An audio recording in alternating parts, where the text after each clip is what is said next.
Welcome to the place to be reviews. It's a beautiful morning. So, I think I'll go outside for a while. so, Wait a minute, man. Hey, check this out. so, Oh, man, tell him. It was this blind man. Right? so, He was feeling his way down the street with this stick. so, He walked past this fish market. so, He stopped. He took a deep breath. He said, so, "Good morning, ladies." It's a beautiful morning. so, I think I'll go outside for a while. so, And Coke 45 and 2 zigzags. Baby, that's all we need. so, We can go to the park, tap the dog, so, smoke that tumbleweed. so, As the marijuana. so. There we go. That's enough of the intro. Good morning, everyone. One of my headphones is working and one isn't. I'm trying to fix that problem right now. But good morning, wherever you are, wherever you may be, however you may be watching. I'm E. Tepelkuian of The Place to Be Reviews, and this is Mornings with The Place to Be Reviews. Kind of redundant, isn't it? But hey, welcome. Thank you for joining me. I've got a fun hour and a half planned for you guys and gals in the chat. Speaking of the chat, let me acknowledge all you beautiful, amazing, wonderful people. We've got Brutal Morningwoods here. He says, up and pumped, ready to jump in head first and pound out the day. Absolutely. Snortapoopus Q Burr. Hello, humans and other critters. And I hailed the chat. He says, "Oh shucks, I'm nobody, but hail indeed." And love to the loved ones. Hey, man, you guys, I love each and every one of you. Thank you so much for being. Yes, Walton took your coffee. Vassy is here. Hail, darling. How are you? Hail the chat. Hail to you. Brutal Morningwood. Where'd I leave my coffee? And I told you Walton grabbed it on the way out, man. Walton got it. You reap what you sow. Oh man, welcome one and all.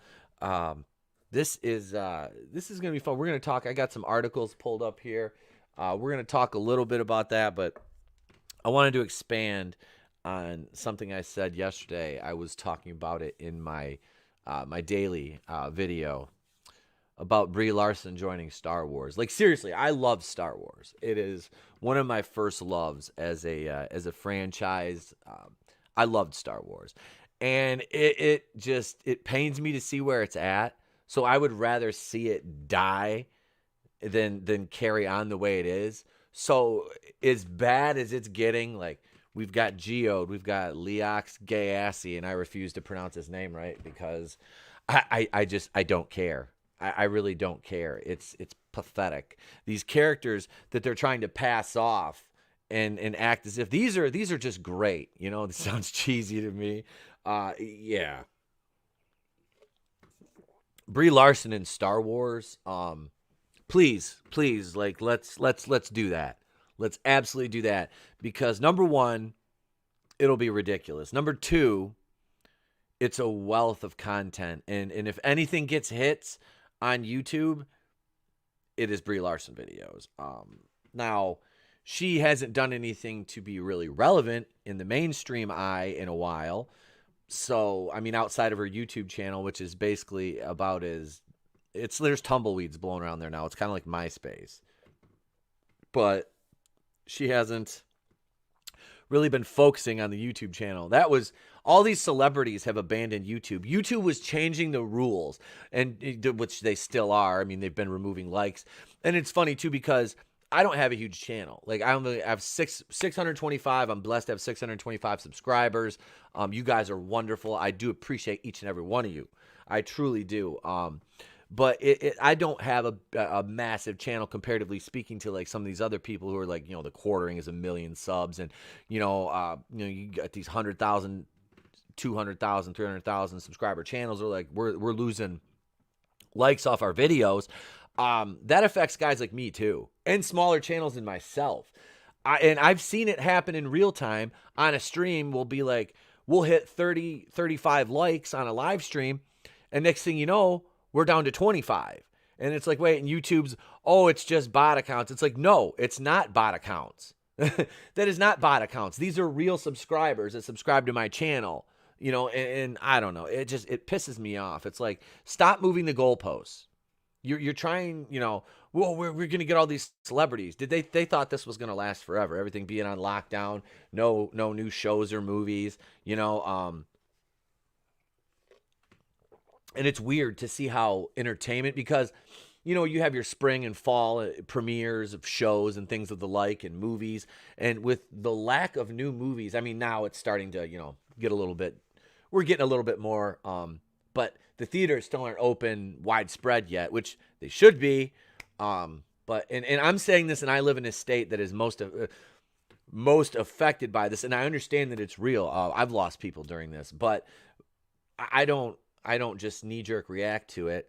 I look at it like, oh, I know that person. Well, they've been suffering from like a heart condition for years, and they got really sick, and then they succumbed to this illness.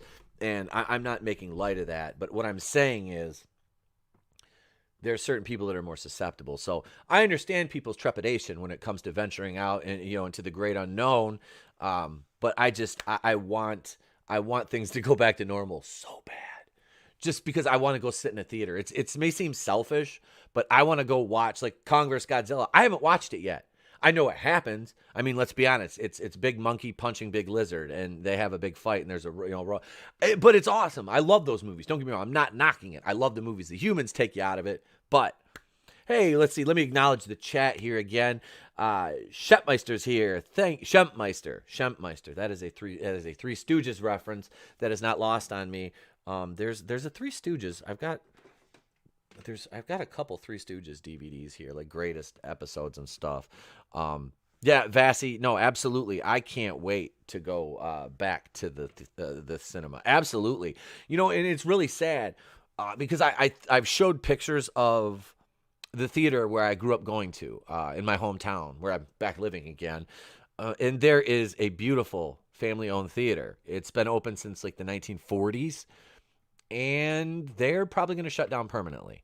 And it really breaks my heart because it's a historical landmark. And it's gorgeous. It is a gorgeous theater. There's now, if you're a, one of these people who doesn't like taxidermy, this might not be the theater for you, because this is in the North Country, and there's a lot of animals taxidermied in there.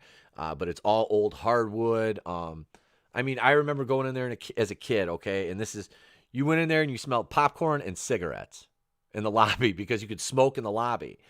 Up to like 2008, when they banned smoking in buildings in Michigan, where I live.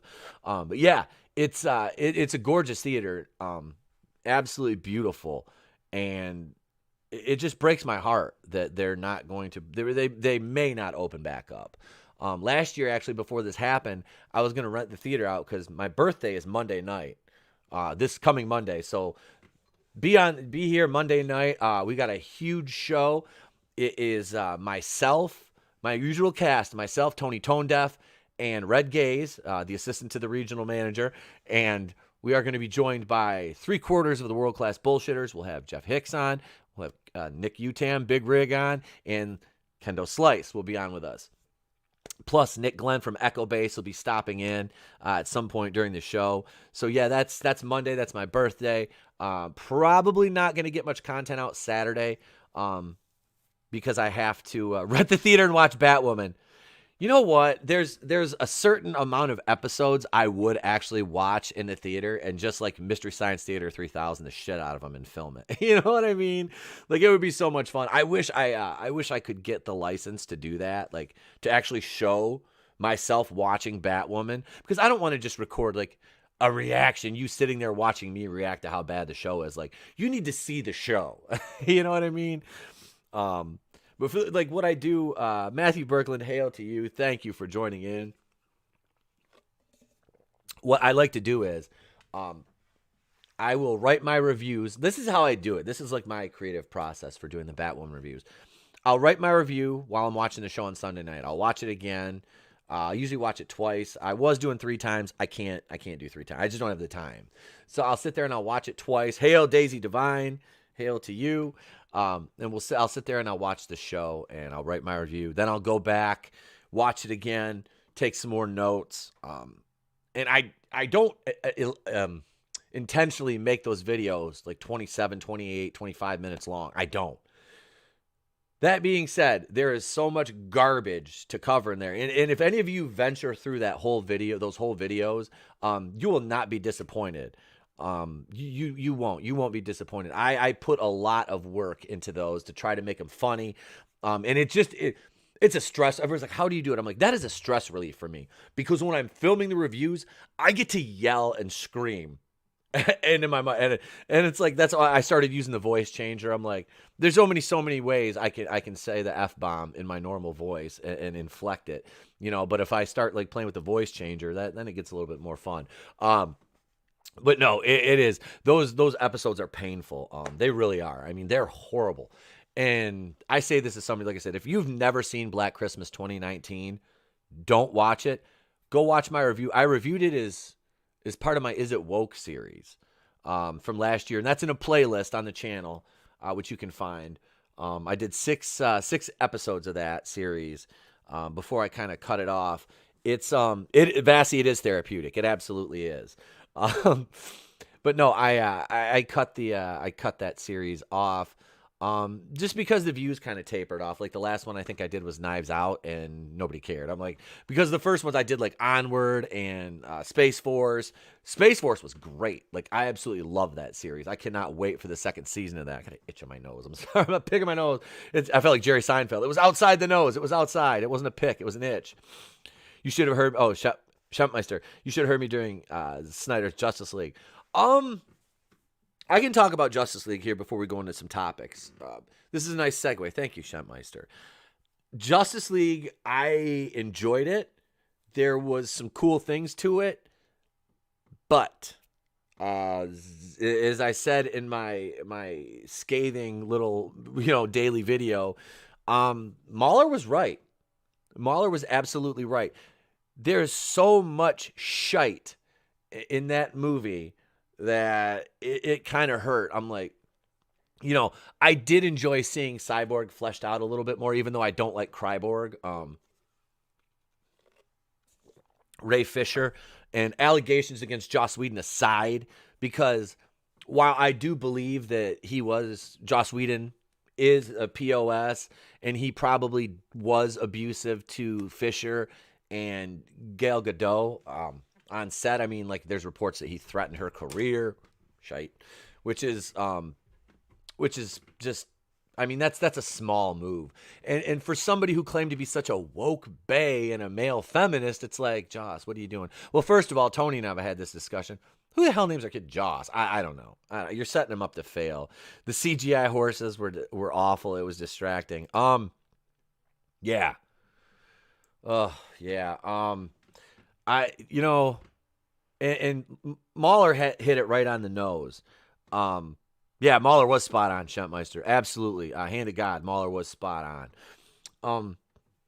When, what's her name? Hippolyta, was that, is it Connie Nielsen? Connie Nielsen that played the Queen of the Amazons, Hippolyta, I believe it is. When she made her they cracked down the building that Steppenwolf was in, where they kept the mother box, and they dropped into the ocean. I just wanted to watch. They could have went in a little slower motion with Brooke Anise swinging that hammer with her. Wow, I make no bones about it. That is, I absolutely adore the Amazons, especially the ones that are like kind of jacked. I like being a former bodybuilder and a wrestler. I really enjoy that.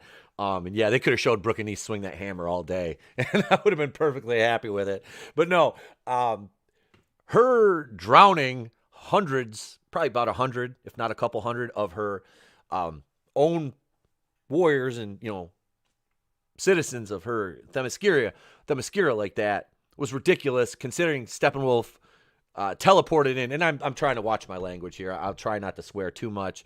We'll keep that for the nighttime. I've got to be careful of this now because, as we inch closer to monetization, it's like within the first 15 minutes, reasonable profanity is allowed, but then it can cost you ads. So I'm trying to curtail that. Vastly amazing group of women. Zach has always had strong women in his movies. Yes. And that's the thing. It's like, I laugh like guys get all, and I've had those of you who might have been around for a while. I had a woman named Jennifer Thomas on the show, and she's another one. She is a former bodybuilder, and she's a session wrestler.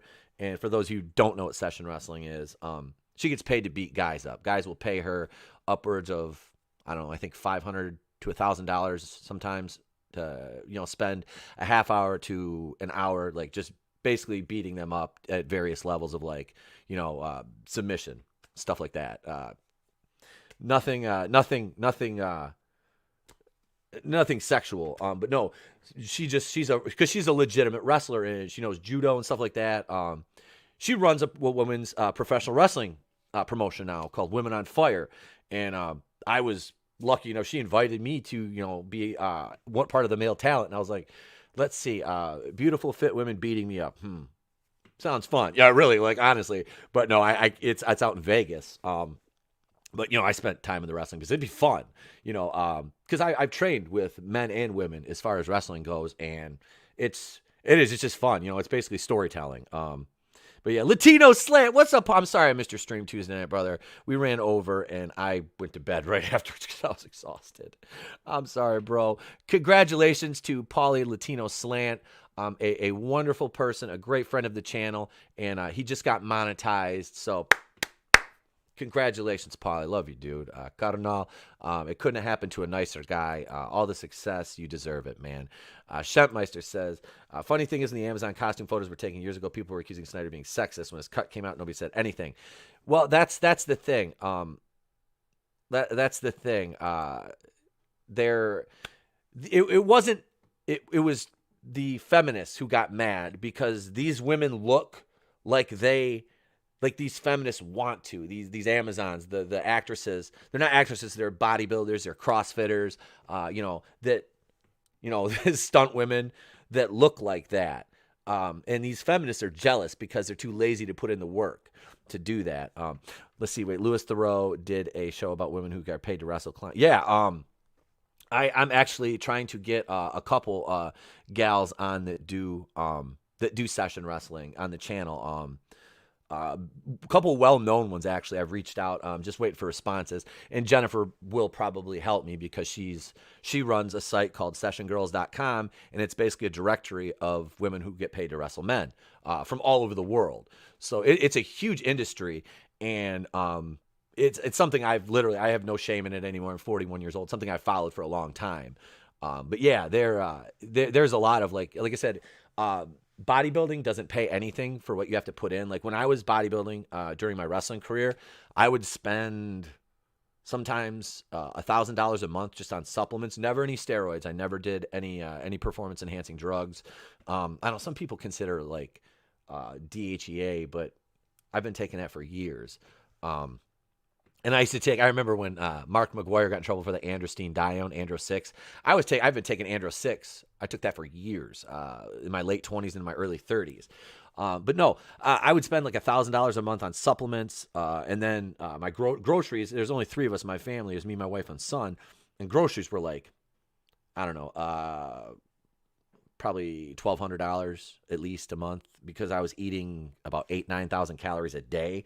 Because I was just putting on size. I wasn't trying to cut. I mean, I was big, but it was just size. To you get in the ring, you need padding to soften those blows from hitting that max. It's a 25-mile-an-hour car accident every time you take a bump. So yeah, but I have the utmost respect for these women because the bodybuilding world does not pay them nearly as much as it does the men, and that's only if you win and place top 3, because they'll spend $5-6 grand sometimes getting ready for a competition between coach, posing suits, heels, makeup, hair, things of the like, and that comes out of their pockets. So their prize money is substantially cut down. Then you're talking, gym time. Then what do you do for a real job? Well, a lot of them have Cam Soda OnlyFans, do session wrestling to pay for their competition expenses. So I tip my hat to them. They're, not all of them are the, do the dirty.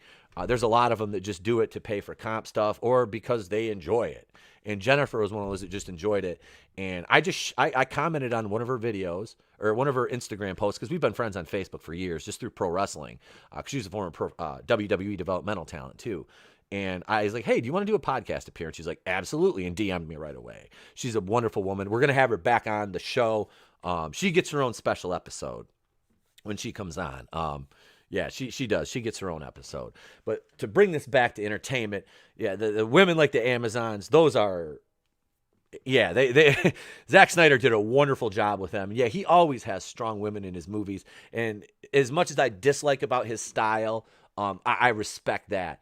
And it's funny because people called Zack Snyder a sexist, yet Joss Whedon is the one that is basically living up to the term sexist, you know, the moniker. It is, and it's funny because like he's, I'm so woke, and God, yeah, ugh.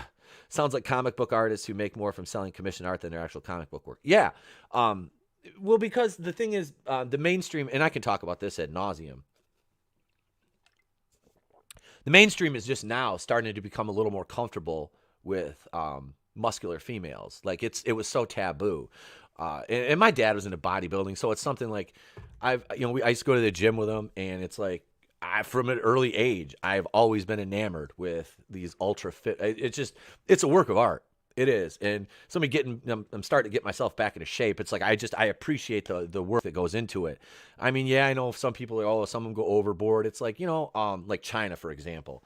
Not gonna lie, as a 16, 17-year-old, when China hit WWE, I was like, I'm not gonna lie, I was in love. I was like, oh my God. But yeah, so it's like her Playboy was the number one selling Playboy in history. So there's something to be said for that. And for the guys that are like, the ones that are most outspoken about, I don't. It's like you secretly probably do. You're what they call, the guys who like to get beat up, schmoes.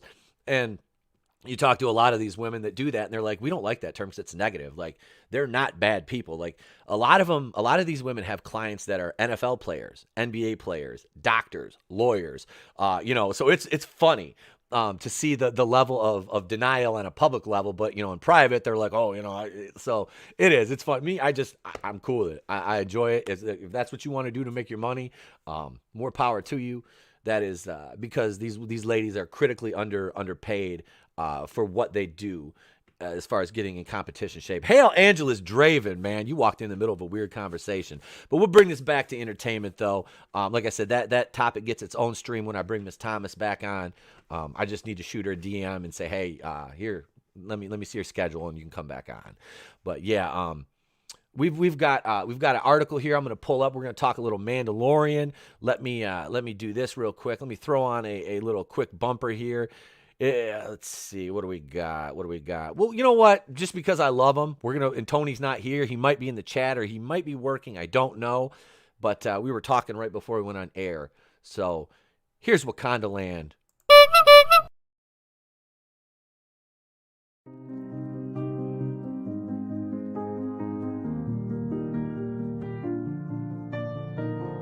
Do you ever look around at your continent and feel a little down? Ashamed of where you come from? Do you ever see your parents offered up to a Libyan warlord from your cage and silently wish to yourself, reality can be whatever I want? My friends, are you simply hungry? Hi, I'm trans non-binary Disney CEO Bob Chapek, and I'm inviting you to experience the other side of reality. Relax, recuperate, and reinvent yourself at our newest and most diverse Walt Disney World Resort. When real life doesn't quite cut it, come experience our version of Africa. Introducing Wakanda Land. Book your reservation at Wakanda Land today and get a free 30-day trial to Lucasfilm writer Leslie Headland's new dating app, Wine and Dynasty. It's a sure thing every time. Available for download through the App Store or Google Play. There it is right there. There's Wakanda Land from Tony. Good morning. Hail, my sketchbook 340. Hail to you. Thank you for joining us. Yeah, Tony is 122 subscribers right now. I'd like to see him in the next probably month or two hit 200 easy. Dude does wonderful, wonderful work. It doesn't get any better than trans non-binary CEO Bob Chapek, who looks like a large penis. He does. That video is absolutely wonderful. Snorted Poopus Q-Burst is booking my trip now. I just want the Wine and Dine app. I was like, I got to download that. I don't know if my wife will appreciate it, but I'll be like, look, honey, this is cool. It's a sure thing every time. There's Tony's link. I just posted that in the chat. Subscribe to the Clown World review. New comic book normie. What's up, bro? He says, love the Planned. Yes, the Planned Parenthood cameo in that. Like I said, man, all they were missing was like a check cashing place and a liquor store. If you want to be really on the nose with it, but and I say that as somebody who knows. But welcome everybody. We are right here on Bounding into Comics. New comic book normie. You're somebody I got to get back on. It's been too long, man. Vassy, I want Vassy to make her debut on a live stream. We're gonna bring you on the Rogue Show, Vassy. Well, it depends on what night works for you. Just DM me on Twitter, hun, and we'll get you set up. I want to bring you on. I've been watching your Falcon. Check out Vassy's Falcon and Winter Soldier videos. She does wonderful in-depth reviews of them, and it's very easy to listen to Vassy talk. I can say that. She has one of those voices that's just like, I can easily listen to you talk for 20, 25, 30 minutes. Easily. You have one of those voices to where, yeah, like me, I hear my own voice and I'm like, oh my God, I don't know how people listen to me. Are you guys putting on filters that change my voice into something more pleasant? Because if you aren't, I suggest you do. No, I'm just kidding. Thank you all. Thank you all for joining. I do appreciate it. Let's see. This is Bounding into Comics. Let me give credit where credit is due. Mr. John F. Trent. Katie Sackhoff exposes her lack of knowledge about the Bo-Katan character when asked about the character's future in The Mandalorian. I can say this too. I do not have a wealth of Bo-Katan knowledge. I truly don't. It is, Vassy, you're welcome. You are welcome, darling. You are absolutely welcome. I always give credit where credit is due. And having worked in radio, being a ring announcer, now doing this, I've listened to all kinds of voices. And it's, you do. You have a very pleasant voice and a very nice tone. And yeah, you're on point with everything. Let's see what it does. Oh, I want to go this. Yeah, go sub to this man. Get him to 200. Yeah, get Tony to 200. God, him and I were just talking about that this morning, and it's definitely needs to happen. Let's see here. Hang on, Draven. I'm doing something for you. There you go, Draven. Next time you type a comment, you'll notice something a little bit different, brother. So thank you. But yeah, so Katie Sackhoff, I don't have a lot of knowledge about Bo-Katan, to be honest with you, because I can't say I wasn't a big fan of the animated series. I don't know all the lore around this character. I remember the Mandalore arc from the Clone Wars show, which I am off and on watching. I'm more involved in the Orville right now than I am anything else. It sucks because I was watching Daredevil. Oh, you're welcome. You're welcome, Draven. You're welcome, man. You're a great dude. You're a great friend of the channel. I said, you're another one I got to get back on too. You know, and that's the thing is like cutting the Friday night show out for me. It hurt because it kind of cuts down the amount of guests I get to have per week, but it gives me an extra night to really just to kind of take a night off. Because I stream, if you guys are new here, I stream a lot and I don't really get to spend much time with my wife in the evenings. So I kind of, Friday night is kind of like, hey, I'm going to chill on Friday nights for a while. I'm still on a stream tomorrow night, but it's my birthday stream over on a dear old friend of mine's channel, Raiders of the Lost Flicks. And we are watching The Room tomorrow night, which I love The Room. It is a very, very guilty pleasure movie. It's fun. And it doesn't get any better than Tommy Wiseau. What a story, Mark. I mean, really, like Tommy Wiseau is just awesome. But yeah, so we're gonna watch The Room tomorrow night at 9, and we're gonna make a drinking game out of it. So I don't really plan on being sober for more than probably 20 minutes of the movie. But we'll figure out the rules. It'll be myself, Groovinator's hosting from Raiders of the Lost Flicks, and we got Nick Utam from World Class Bullshitters will be on with us, and let's see, Linkalex7, who is he was on my very first live stream, great friend of the channel. Actually, Linkalex7 was the first person to listen to the podcast. So back when I was only on Anchor FM, which there are still, and I know somebody's asked me about the playlist of the Monday Night Going and Raw shows. They're like, well, it only goes back to episode 41 and a half, which is titled The Rogue One. That was our very first stream, and back on Google Hangouts. That's how long ago that was. But I'm gonna soon, after monetization, I'll be delisting all those old streams. What we used to do was, the show was only on Anchor for the first 40 episodes. It was just on Anchor exclusively because I didn't have the setup to stream. I only had my phone, and I wasn't going to do live streams on my phone. I'm like, I'm not going to do that. JM 2021, what's up, brother? I haven't seen you in a while, man. There's a name I have not heard in a long time. Did you say The Room? Yes, we're watching The Room tomorrow night on my buddy's channel. I would make them members only. Yeah, that's what I'll do. I can re-upload them. But yeah, I might move all the streams. I got to figure out how to do it. But move all the streams over to another channel. So it'll just be like the Place to Be Reviews, E-Temple Queen's Place to Be Reviews Live or something like that. It'll be an even longer name than I've got now. But no, and I totally lost my train of thought. But seriously,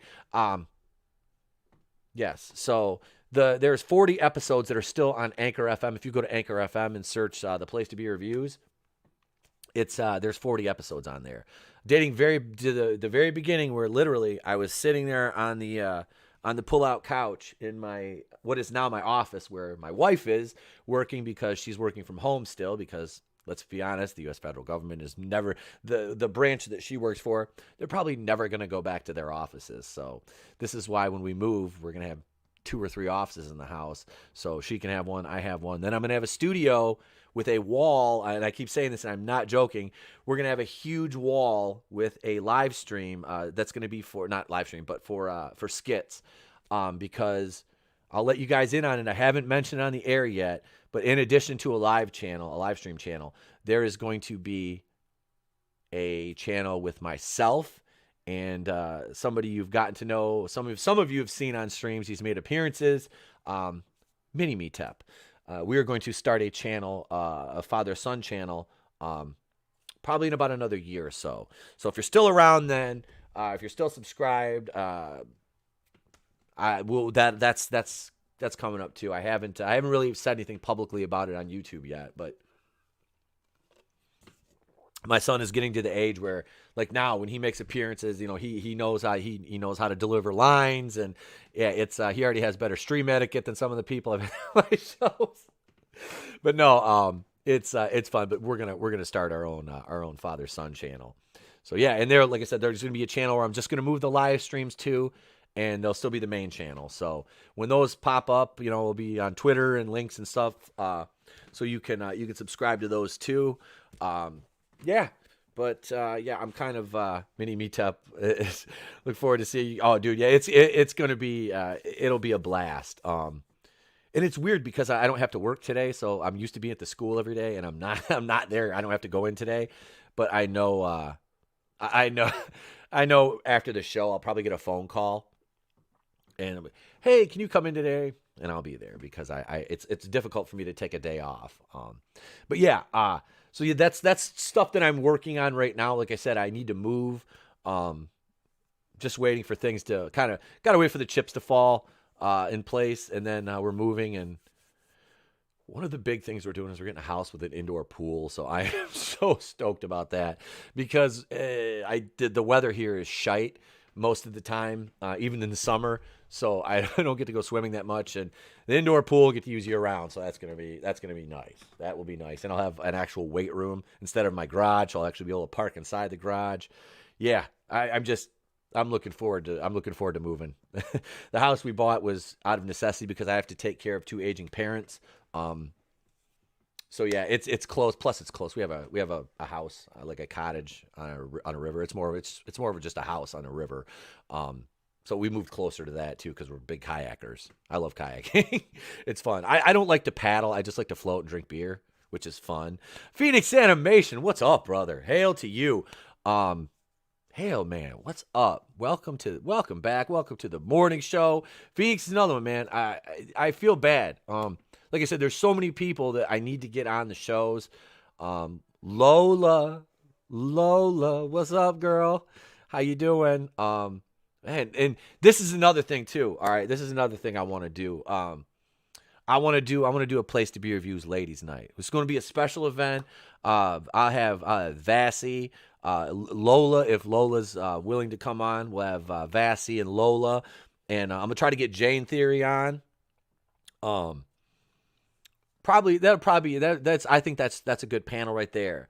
Have Lola and Vassy and Jane Theory on, and we'll do like a Place to Be Reviews ladies night. And I'll basically just facilitate and shut up and let y'all talk. I won't mansplain, I promise. No, you ladies rock. And it's great because I love having more women in the chat because it really, I look at my analytics all the time because that's what I do. And it's, at one point my audience was like 99% male, and I'm like, I need to diversify or something. I mean, my old channel, what I would do is when I wanted to get more female viewers, I would just take my shirt off, but I was in much better shape then. And I think if I did that now, I would just scare people away. So I'm not doing that. Not yet. Not ready for that yet. But no, I do. I have like the only videos that ever hit like 1,000 views on my other channel, I always took my shirt off. I'm just like, here. But a lot of them, to be fair, I was in my weight room. So there's that, but it worked.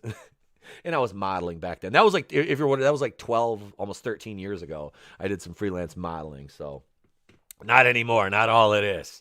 I mean, I could be the before model now. I think I do a good job as the before model. Maybe the hair club for men. But yeah, that's about it. Let's get back to this article.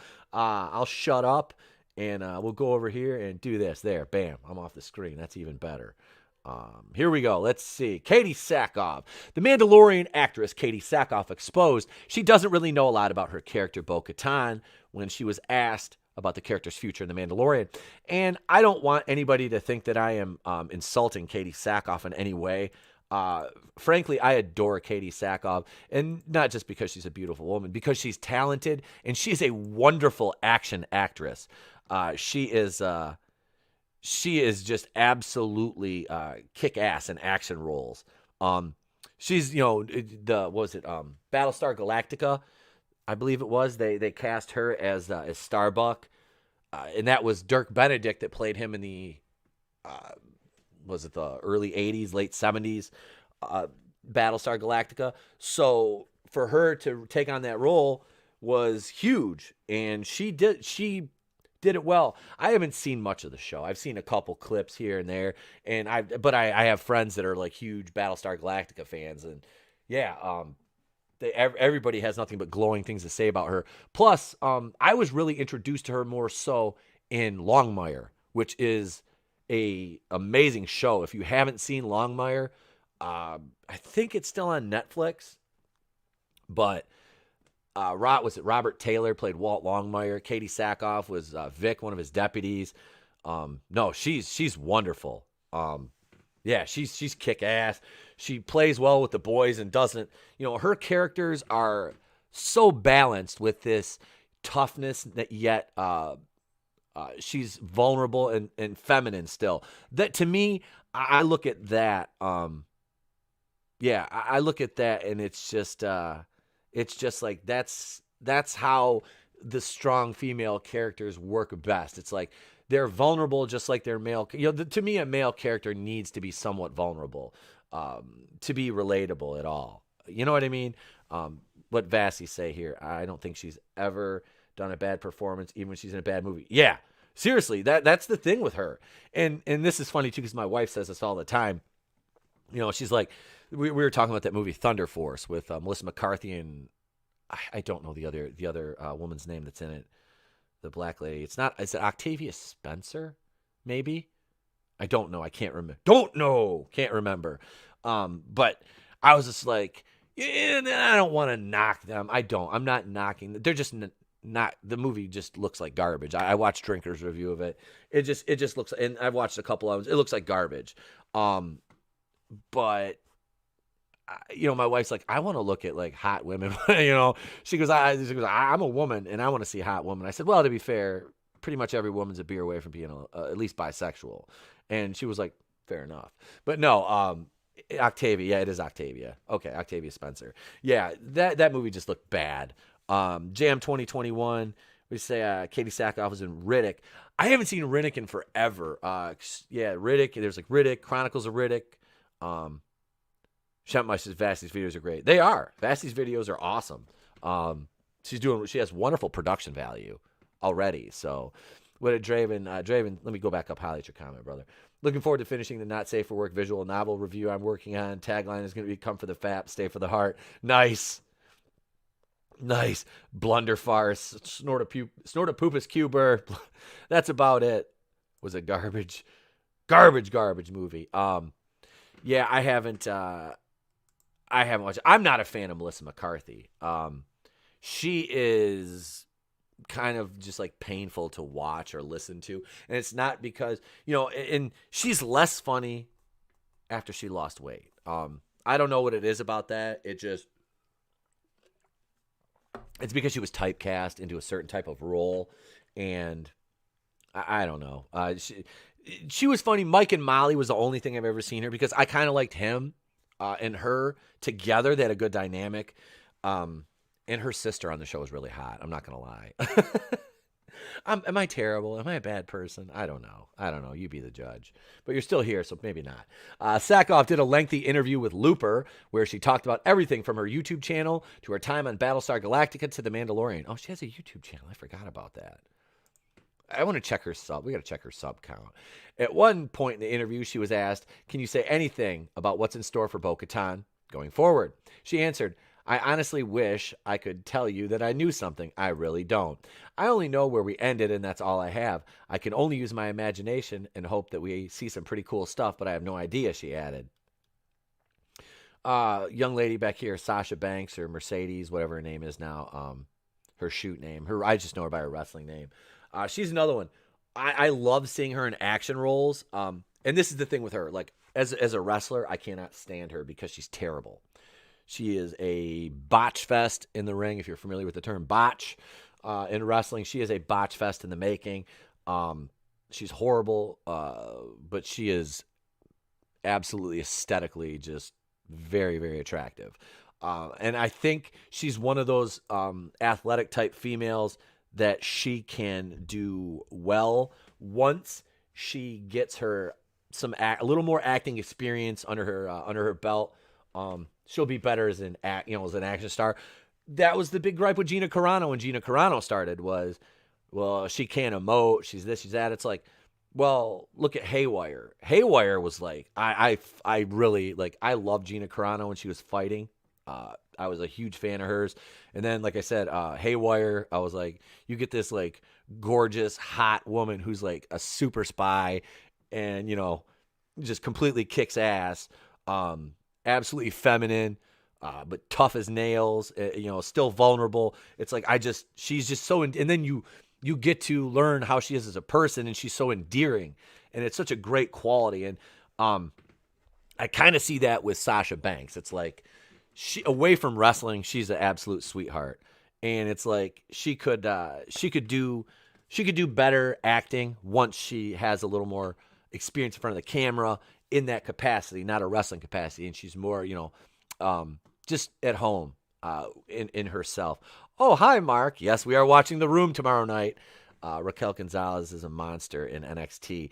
I don't know who that is. I don't watch the current product. Let's see. Man, she must have changed because when she started, she was good at bumps and changes. She does worse with better experienced wrestlers. Yeah, I can't stand her. I just can't stand her in the ring at all. at all. I never bought her. I don't know. I think she got over more because she was Snoop Dogg's cousin, and Snoop already had a good relationship with WWE after his WrestleMania appearances and things. But yeah, I don't. Sasha Banks is my crush in WWE. I'm sorry, what's her name? Mandy Rose.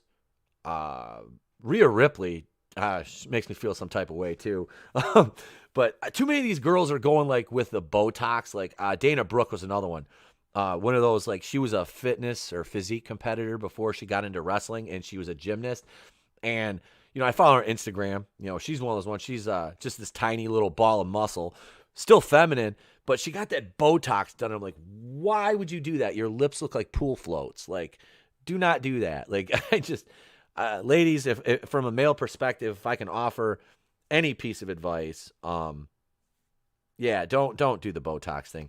AEW, Vasty says AEW has a roster, so many different body types is awesome. They focus more on the work, on the workers. They're a lot of their women are beautiful, but they're all solid workers except for. I want to talk about Brandon, and if those of you who know AEW and understand who Nyla Rose is, some of you may not know. Like I said, I spent 10 years in the independent wrestling business, and I worked all over Michigan with a ton of different workers. I never got to venture outside of the state, but that was by my own choosing. I should have, but I didn't. Nyla Rose is, I don't know if the first full-on transgender male to female wrestler, but I was working shows with JM21, Jade Cargill, Jade.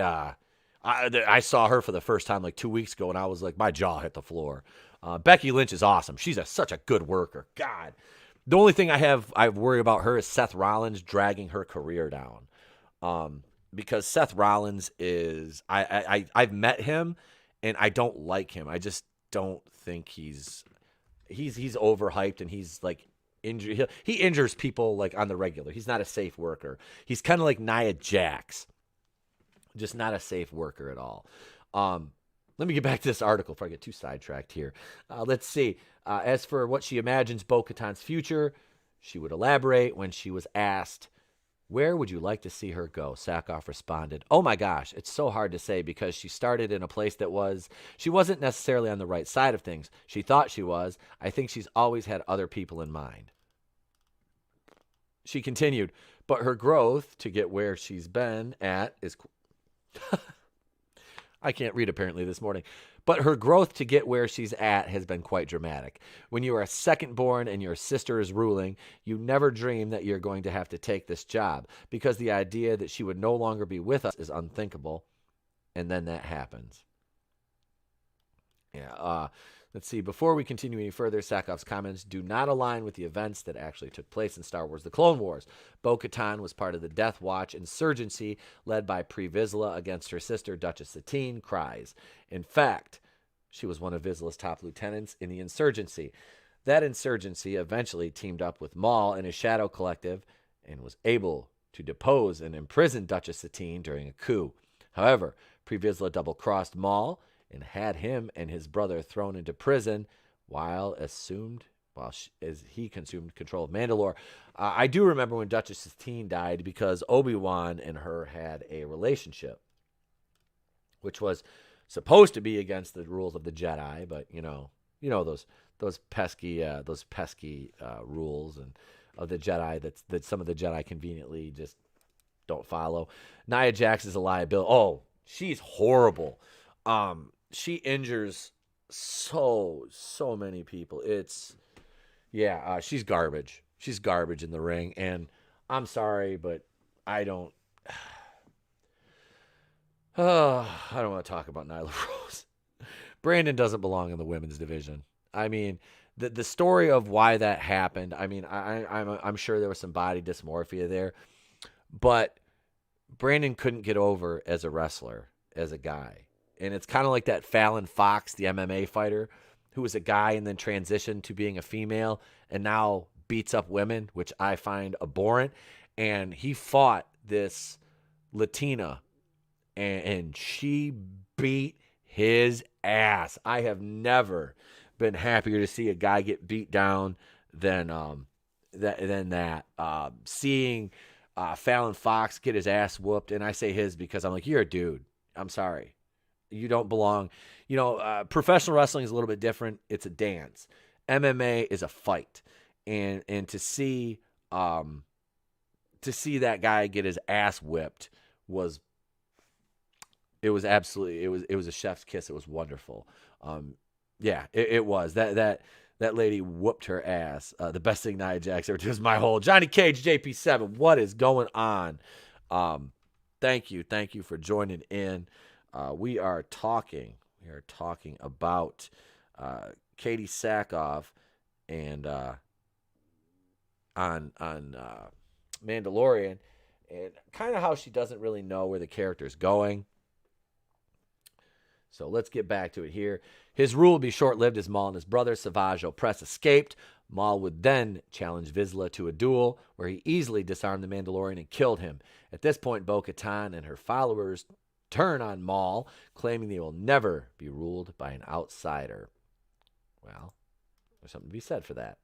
After splitting with Maul, Bo-Katan would then break her sister out of prison and sought the aid of Obi-Wan Kenobi. However, Maul would eventually recapture Satine and execute her in front of Kenobi.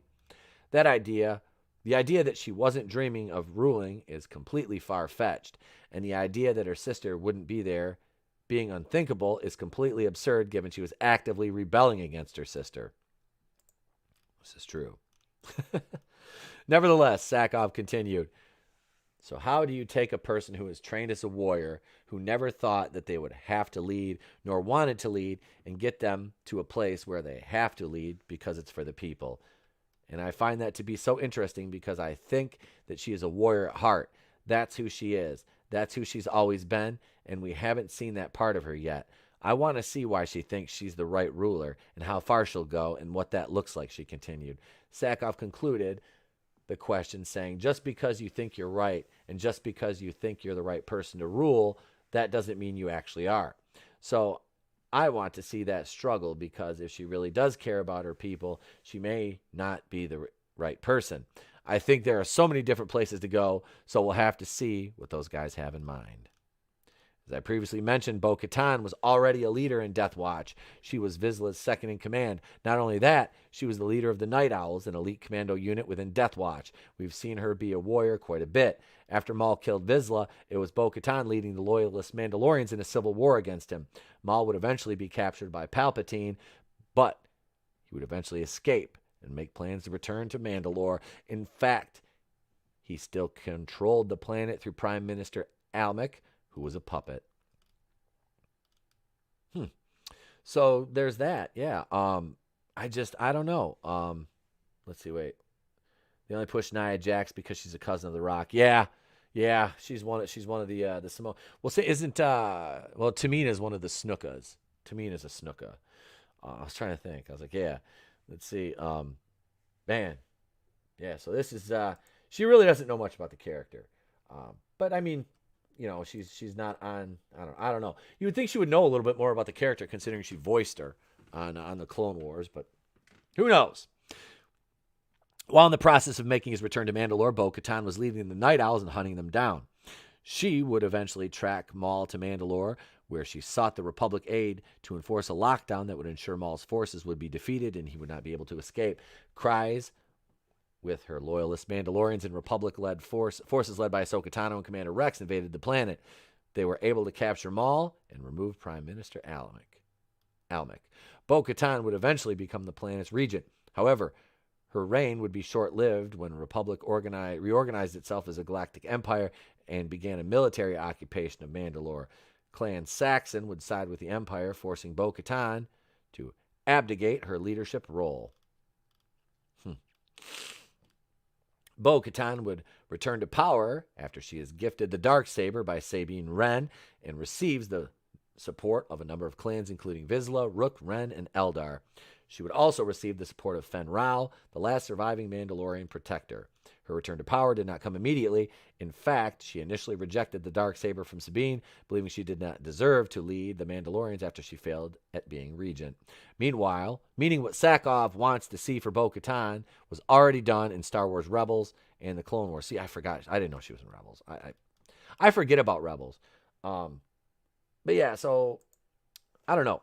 I think, did you know Robert Taylor is an Aussie? I did not know that.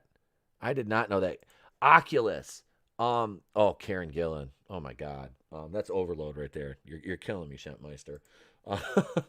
I didn't know Robert Taylor was an Aussie. I did not know that. Isn't Ruby Rose too? Is she Australian? I didn't think she was actually American. I don't know. But yeah, Robert Taylor was good in the Meg. He was in the Meg. I keep forgetting he was in the Meg, and so was Ruby Rose though. But he was great in Longmire. That's almost cold, son of a bitch. But no, I think, to me it really doesn't matter if I don't care if she knows the character, and I really don't. Katie Sackhoff is a great actress. She's great at the action roles, so I don't. I'm not gonna get all worked up about her not knowing the history of the character, because it really hasn't. Yeah, some of her statements are kind of like, you should probably know that, but it is what it is. As long as people enjoy her portrayal on the show, that's kind of what matters to me. I'm kind of done with Star Wars, and it really stunk because I really was looking forward to the Book of Boba Fett, which I don't even know if I'll watch, to be honest with you. I don't even know if I'm going to watch any more Star Wars. That's, not, that's not either of these. That's that, or maybe Rogue One. Yeah, Ruby Rose isn't, okay, Ruby Rose is an Australian. All right. But yeah, I won't, I don't need anything else, man. I got, the originals and the prequels and, Rogue One. I forgot. I was like, what's the hell was the name? Rogue One. Yeah, that Rogue One was, we're not especially proud of that. Oh, hell. Let's see. Goober Brothers, what's up, Commander Cody? He says, morning, brother. At least Katie Sackhoff isn't a douchebag like Freddie Prinze Jr. I'd like to see Gina Carano beat the shit out of Freddie Prinze Jr. Can we get that? Like, if you remember the early aughts, I think it was like 2000 and I want to say 2 or 3. Fox used to do a celebrity boxing. I would love to see Gina Carano and Freddie Prinze Jr. fight, because she would just whoop his ass. And Freddie Prinze Jr. kind of needs his ass whooped. He's bro. It's for kids. Bro. It's for kids. Then why do we have to put, all this BS messaging into it? Wait, Shempmeister says Ruby Rose's music claim to fame was hosting a music show. Freddie got brave on Twitter that day. Yeah, he did. I wondered, like, Sarah Michelle Gellar seems like such a sweetheart. I wonder, is like, you look at it as like, is that all Freddie Prinze? Like, is he showing out? Is he acting? That would be funny. Sarah Michelle Gellar is the dude in that relationship with Freddie. Oh, probably. He's probably bitch made. I'm not gonna lie. He strikes me as somebody who's like bitch made. It's like she seems so nice. It's like, how does she tolerate him? Oh man. Let me jump over here. I got a quick one we're gonna talk about. My man Grant Gustin. This came out yesterday. Let's see here. What do we got for you guys this time? Let me scroll down here. Let's see. We'll do this one. How about that? I gotta pick it though. Here.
That raft video clip is so great. That would never get old. Let's go over here though. We are on geekosity.com. This is Mikey Sutton's page.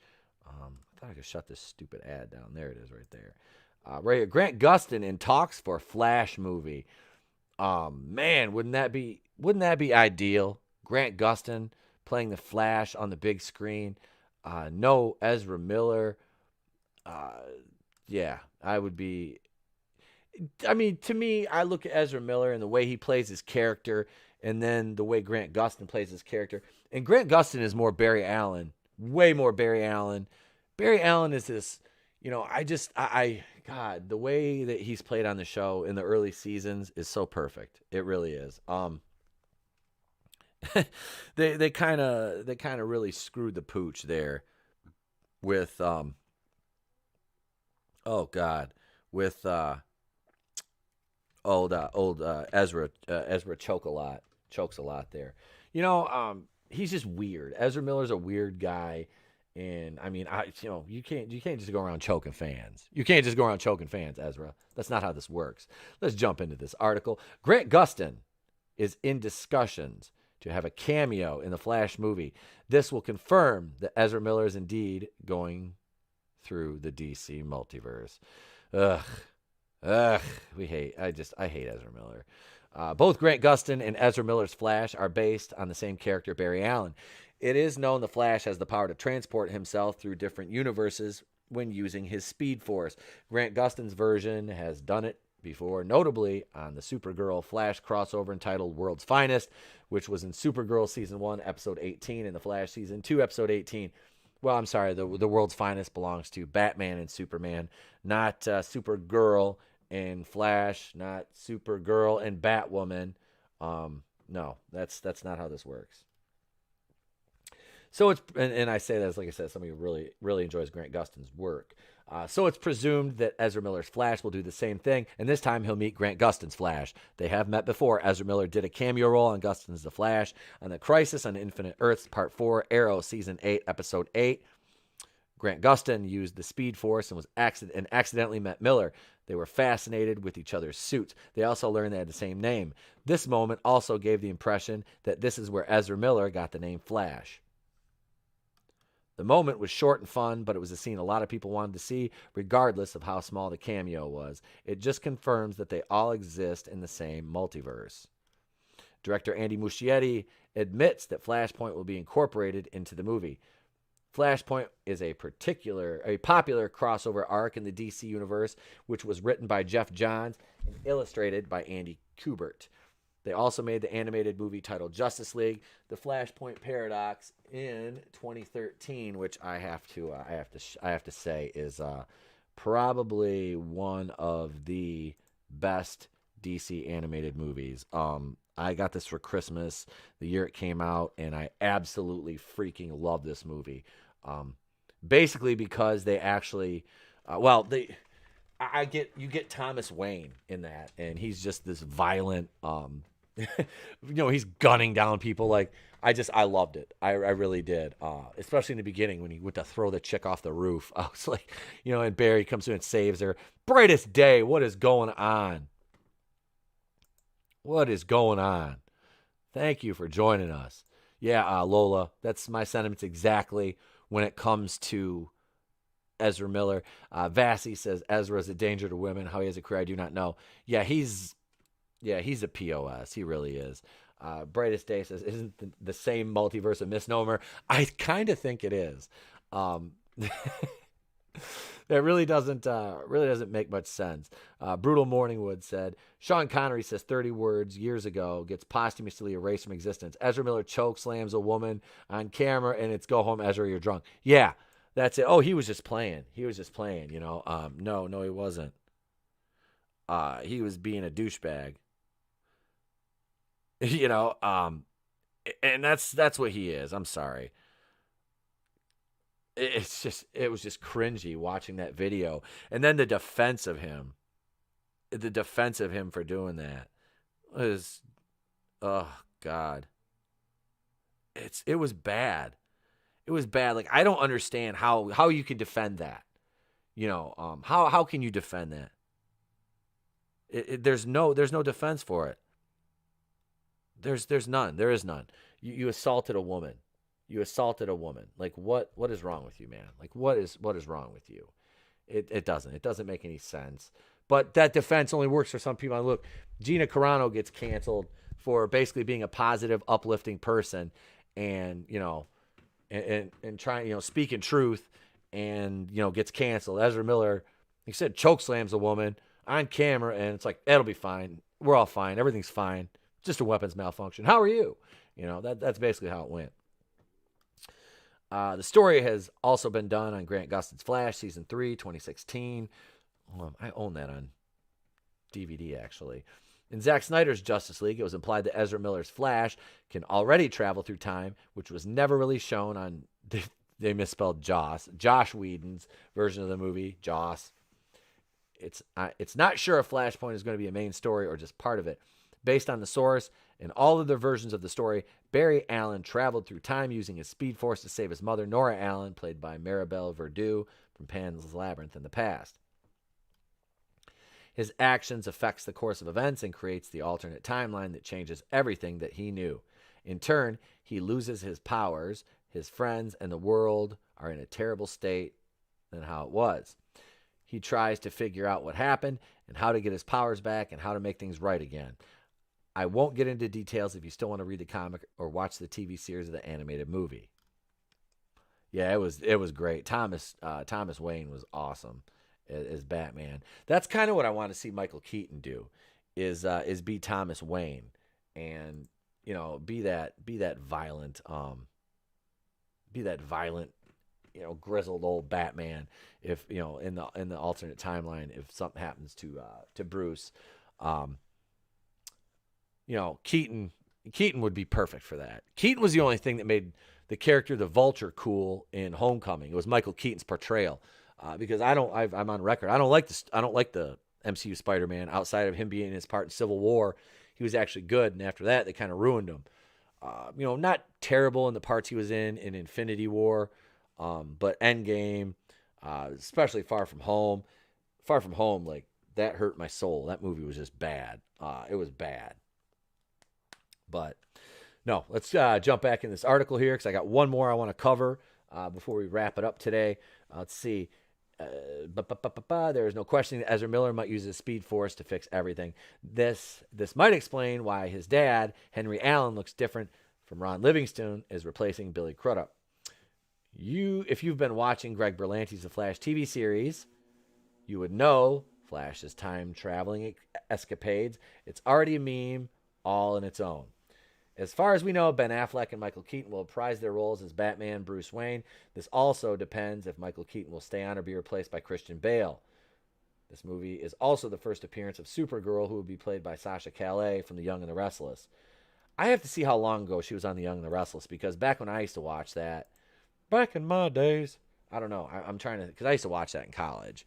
But college was a long time ago. I have to remember that also. The Flashpoint storyline is also planned to be a soft reboot of the entire DC cinematic universe, which is essentially called the Snyderverse. Zack Snyder worked on. We all know what Zack Snyder's worked on. Wait, he produced Wonder Woman, Suicide Squad, Aquaman. And those credits have got to be in name only. Wonder Woman, I know he was involved with. I don't think he was really involved with Suicide Squad. Aquaman, not so much. And Wonder Woman 84.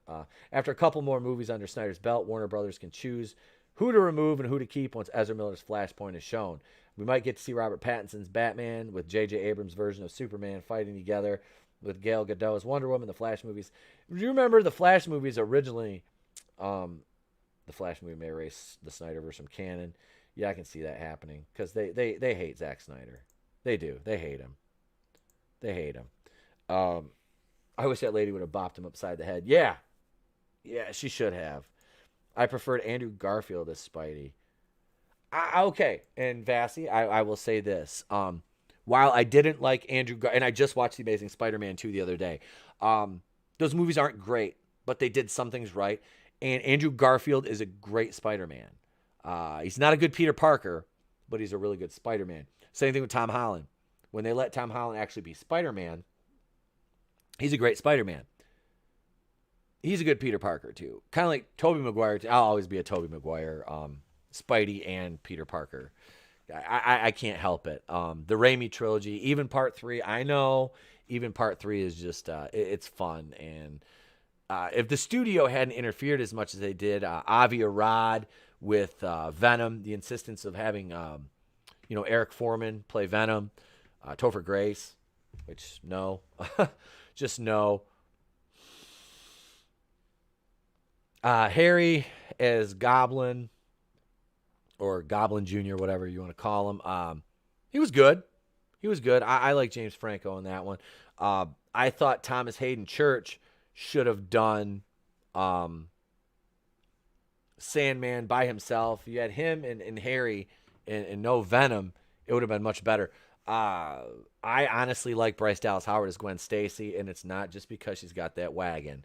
They didn't really develop her. I'm not a big what's her name? Emma Stone, is that her name, that played Gwen Stacy? I'm not a big Emma Stone fan. I don't know, just meh to me. I didn't really, she got more development in, obviously, The Amazing Spider-Man 2 than Bryce Dallas Howard's character in Spider-Man 3. She was just there to, because the plot needed her to be. Sandman was Johnny Cage, JP7. Let me go back up. Goober Brothers, Toby for life. Absolutely, man. That's my thing. Angeles Draven, Andrew Garfield was good as Spidey, but terrible as Parker. Toby is a great Parker, but terrible Spidey. Holland is a decent mix of both. But they won't let Holland be Spidey. He's got to be Little Iron Bitch Jr. That's the caveat. Sandman was so good in that movie, Johnny Cage, JP7. Absolutely. Thomas Hayden Church. I heard people complaining about him.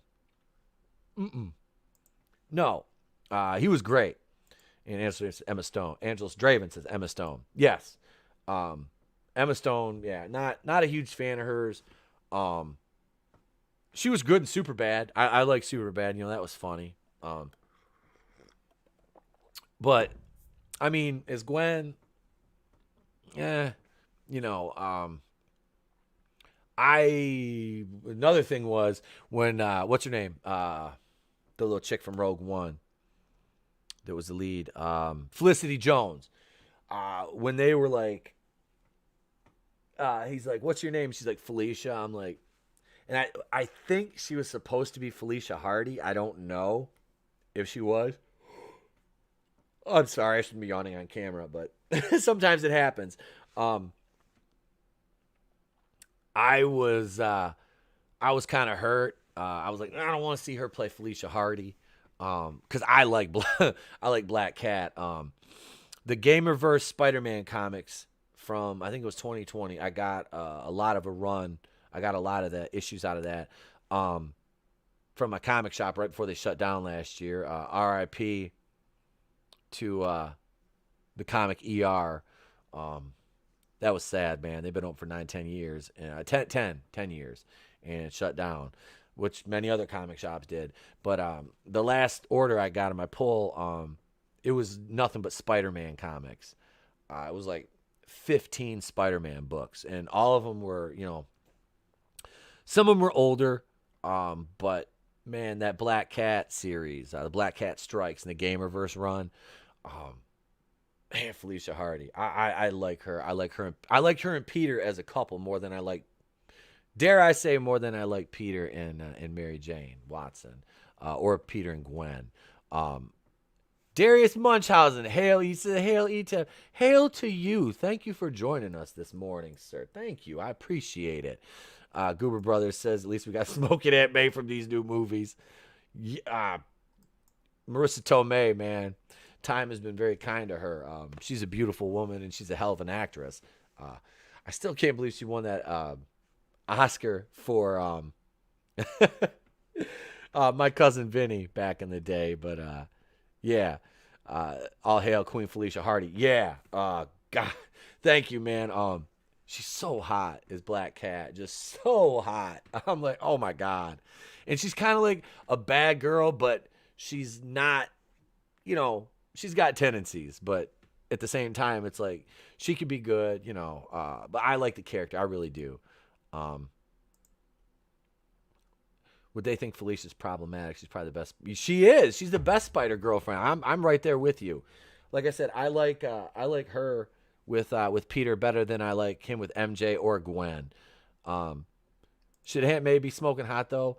Probably not. No, really, she shouldn't. She shouldn't.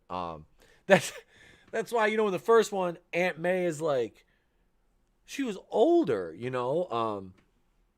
But I think about like my mom's sister, like how old she was when I was in high school.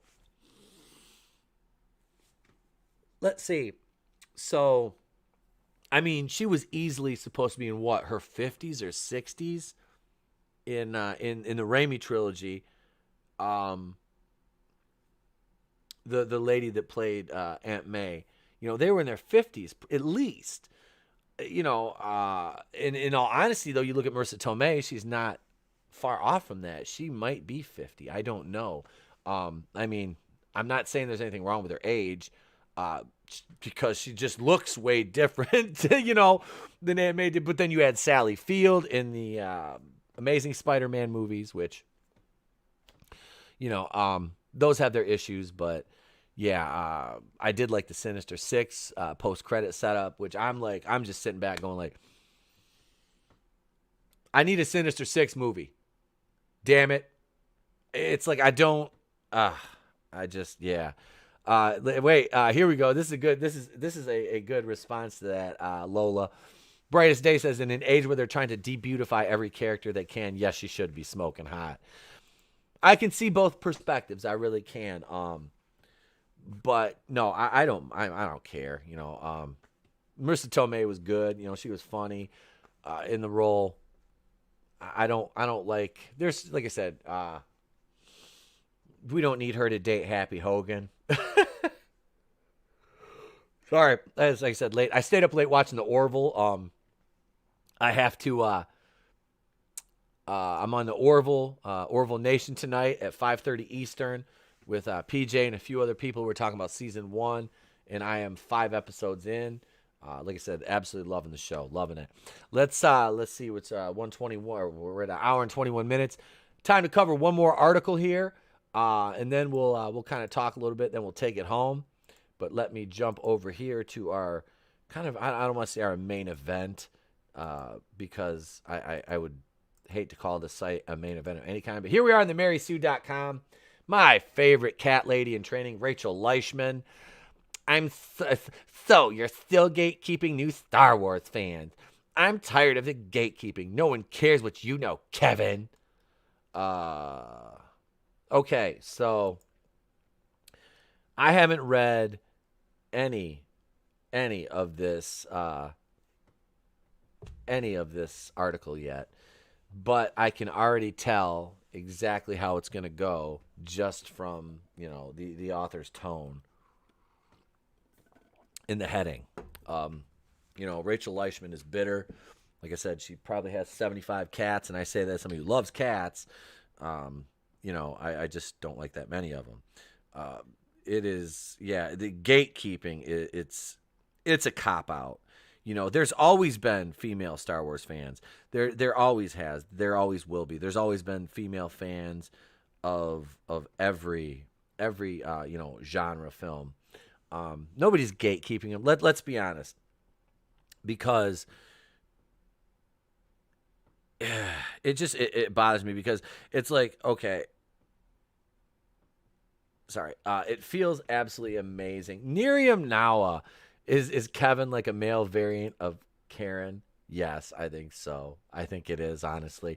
And congratulations to Nerium for a wonderful campaign on Bonds the Drive. It's 10 o'clock in the morning, so I'm not drinking, but I will toast you with my water I'm drinking right now. Coffee's cold, so I have to warm that up after I'm done. And I move on with my day. I ate healthy this morning too. I had like fruit and yogurt with some almonds chopped up on top of it. That's all I had for breakfast this morning. That's why I'm down 30 pounds. But yeah, I think I'm going to gain some back this weekend. I'm not going to lie, because we're celebrating my birthday starting Friday night. Well, like I said, I have a McDonald's coffee cup here. I do not eat McDonald's. I do not eat. I get coffee there. I got coffee there this morning. And my kid was good. He likes a hash brown, so I got him a hash brown before school. I'm like, it's my birthday week, buddy. You know, because he usually gets them on Friday. If he's good all week at school, he gets a little treat. So, yeah. It is, it's, you know, like I said, I don't like eating the food, but a hash brown once in a while. You know, the boy eats healthy too. Yeah. No more gatekeeping. No more gatekeeping. That word is terrible. It is. Brightest day, down 35 since November. Good job. Oh, congrats, dude. It feels good. Somebody on the stream last night mentioned it. Like, you look like you've lost weight in like your face. And I'm like, yeah. When I shaved my beard off, I noticed I was getting a little bit down here, and I'm looking now, going, oh, it's kind of, you know, my face is slimmed out a little bit. And that's how I always tell when I'm losing weight is in my face.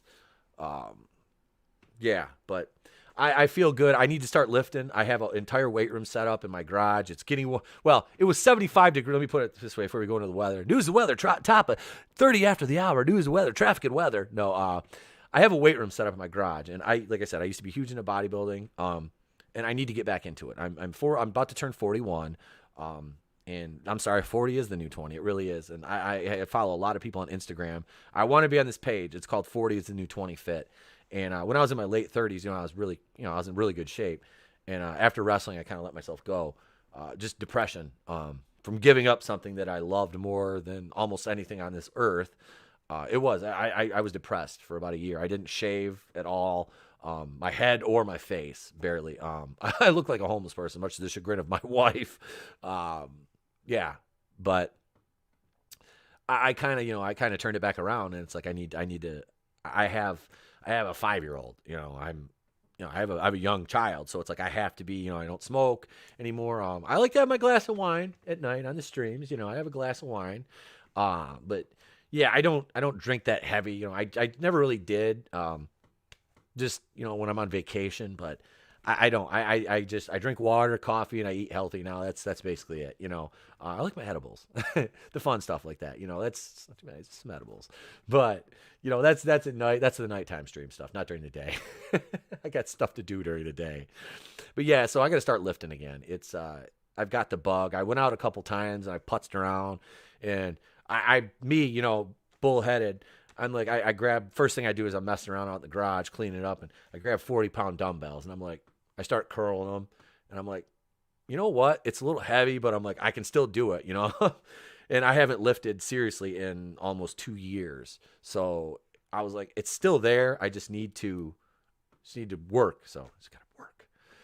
Speaking of work, all right, let's go back into this article here. So you're still gatekeeping. Love to wake up and see Revan trending and wonder if it is a good thing in the world of Star Wars fandom or a bad thing. Time and time again, we're thrown into a battle over who is the, quote, real fan based on what they know about a given property. It's gatekeeping at its finest, and it's a conversation we've had over and over again. Ugh, okay, I'm not going to keep that voice up. I can't do it. I know that I've written about it in Star Wars fandom time and time again. Or Brianna Lawrence wrote about gatekeeping with anime, and now it's being discussed yet again because of a random tweet. I can't believe Disney opened up obscure nerd property Star Wars to a wide audience of mainstream casual fans who only recognize the most pop culturally relevant characters. George Lucas must be rolling in his grave. Holy shit. Wow. Wow. George Lucas is still alive. I promise you don't have to know a 20-year-old video game character to be a Star Wars fan, no matter how great she is.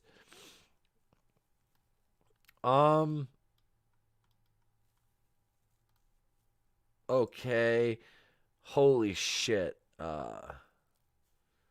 Wow. That Oh, God, that hurts my brain. That level of stupid this early in the morning is still painful. Okay, so I can't believe Disney opened up obscure nerd property Star Wars to a wide audience of mainstream casual fans who only recognize the most pop culturally relevant characters. George Lucas must be rolling in his grave. I'm going to do it. We're going to go down the rabbit hole, ladies and gentlemen. Video maker, pro gamer, avatar head, 209,000 followers. Okay. The DMs are open there. No big deal. There's nothing I have to hide anyway. It's Twitter. The Avatar fandom doesn't gatekeep because when Jake Sully himself came to Pandora, he knew nothing but would one day grow to be a brave Toruk Mikado. My God. Could you be... Vassy, you just hit it right at condescending. The Mary Sue, the gift that keeps on giving. Yeah, Lola, I've been covering Mary Sue articles since, Rachel Leischman in particular, since I started. My co-host, Monica, I used to have a female co-host. She used to send me on Instagram DMs Rachel Leischman's Instagram post to torture me with them. She's like, here's your girl. I'm like, stop it. Stop it. Vassy says the issue is they expect the established fandom to facilitate them. That's not how groups work. You slot into the fandom. Well, that's right. You kind of take your place in the fandom, and then you kind of have to earn your stripes from there out.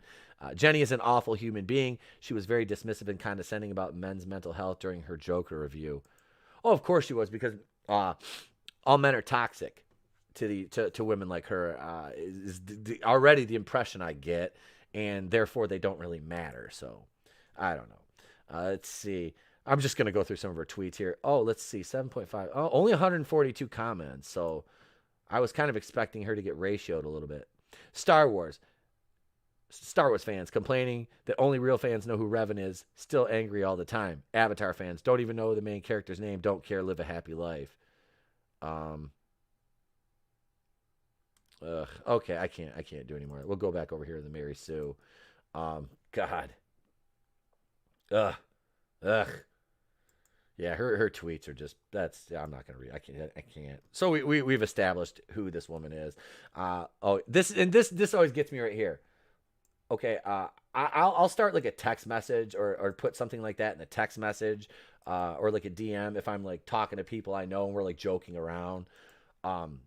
This is not how, if I was a quote unquote, journalist, I would be including language like this and start a sentence or a paragraph like this in an article. Like, what is the point of being angry that people like the thing that you like? When I tweeted about it myself, people started to compare me to the bullies who shoved them in lockers over Star Wars, as if I haven't gotten death threats. Prove it online for being a female fan. It's a toxic fan base made worse by this gatekeeping notion.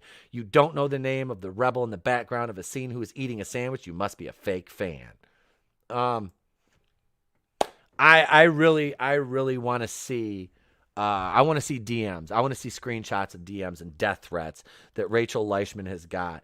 The only person or only way that Rachel Leischman has probably gotten death threats would probably be from the ASPCA for her mistreatment of all the cats she has in her apartment.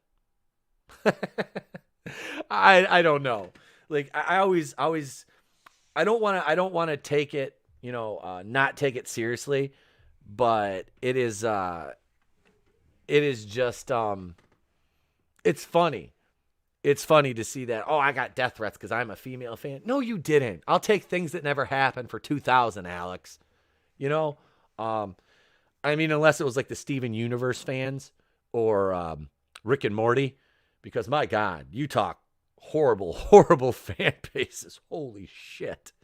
Yeah, exactly, Vazzy. Exactly. It was just, ugh. Rick and Morty. I used to love Rick and Morty. The first 2 seasons were great. The build up to season 3, and then you had the big season 3 premiere. I was like, okay, it was fun. And then the next, 8 or 9 episodes were just utter shit. And the fan base is just horrible. Let's see. Goober Brothers, what'd you say? Says, what's sad is that people like her get jobs at companies who make our entertainment and then ruin it. We suffer from terrible movies, video games, shows. These people can't relate to us. No, because they live in this weird fantasy world where, I don't know. It's weird and pathetic, and they're just mostly odd, pathetic people. Let's see here. That mentality has divided this fan base time and time again, and it's not just a Star Wars problem. Instead of embracing fandoms and each other, these keepers of the nerdy gates force others to prove their worth. To what end? So you can be the most knowledgeable, so you can rub it in that you know everything and anything about the series. The minute someone questions me and my knowledge of the things I love, I know that they're the fan I want to avoid, and even if it's not their intention. Well, it sounds to me like she's just overly sensitive. This gut reaction to gatekeep is what ends franchises, quite frankly. Mad because people got into Star Wars because Star Wars isn't just for you anymore? Well, it wasn't just for you in the first place. You just thought you were special. Oh, God. The idiocy and sheer... Oh, hang on a second. We have a bumper for that. We have a bumper for that. This is what she just... Sheer fucking hubris. God. Like, what? What the hell are you talking about? Oh... So somebody asks, so if you're just having a discussion with somebody and they ask you a question about the show, you're just, oh my God, you're gatekeeping. I can see her doing that, like screenshotting, quote tweet. Oh my God, this person is just being a gatekeeping, misogynistic, neckbeard, man baby, incel, racist, sexist, bigot, homophobe. Shame him, cancel him. That's basically what, it's kind of like Dana Schwartz, when she tried to go after South Park last year and then got dragged and then recoiled and played victim. You can't, it doesn't work like that. You can't have it both ways. You don't get to go on the offensive and start throwing haymakers, what you think are haymakers. And then when somebody calls your shit out on it, you don't get to play victim like that. You don't. How many buzzwords can you say in 30 seconds? Oh, unfortunately, a lot. Let's see. I want to highlight this for a second, though. Lola says that's why we have to make our own and close our wallets to corporations who keep going woke. Go woke, go broke. Exactly. And in that vein, I am actually starting to work on a book. I'm not sure when I'll finish it. I'm not going to George R.R. Martin everybody, but I am working on a science fiction book right now. I'm not sure if we're going to do novel or comic with it yet. I have to lay it all out more. Early developmental stages, but I'm starting it right now. Those of you who don't know, I absolutely love to write. So I'm gonna try my hand at that. Vinny has already said that he'll do the cover for it, so I'm like, oh, all right, so awesome. Orville Nation, what is ISIS? Morning, ETEP. Morning, PJ. I am looking over here. I am looking forward to this evening.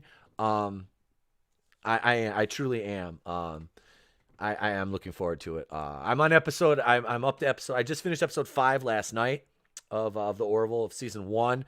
I'm gonna try to squeak in episode 6 today, at some point in the day.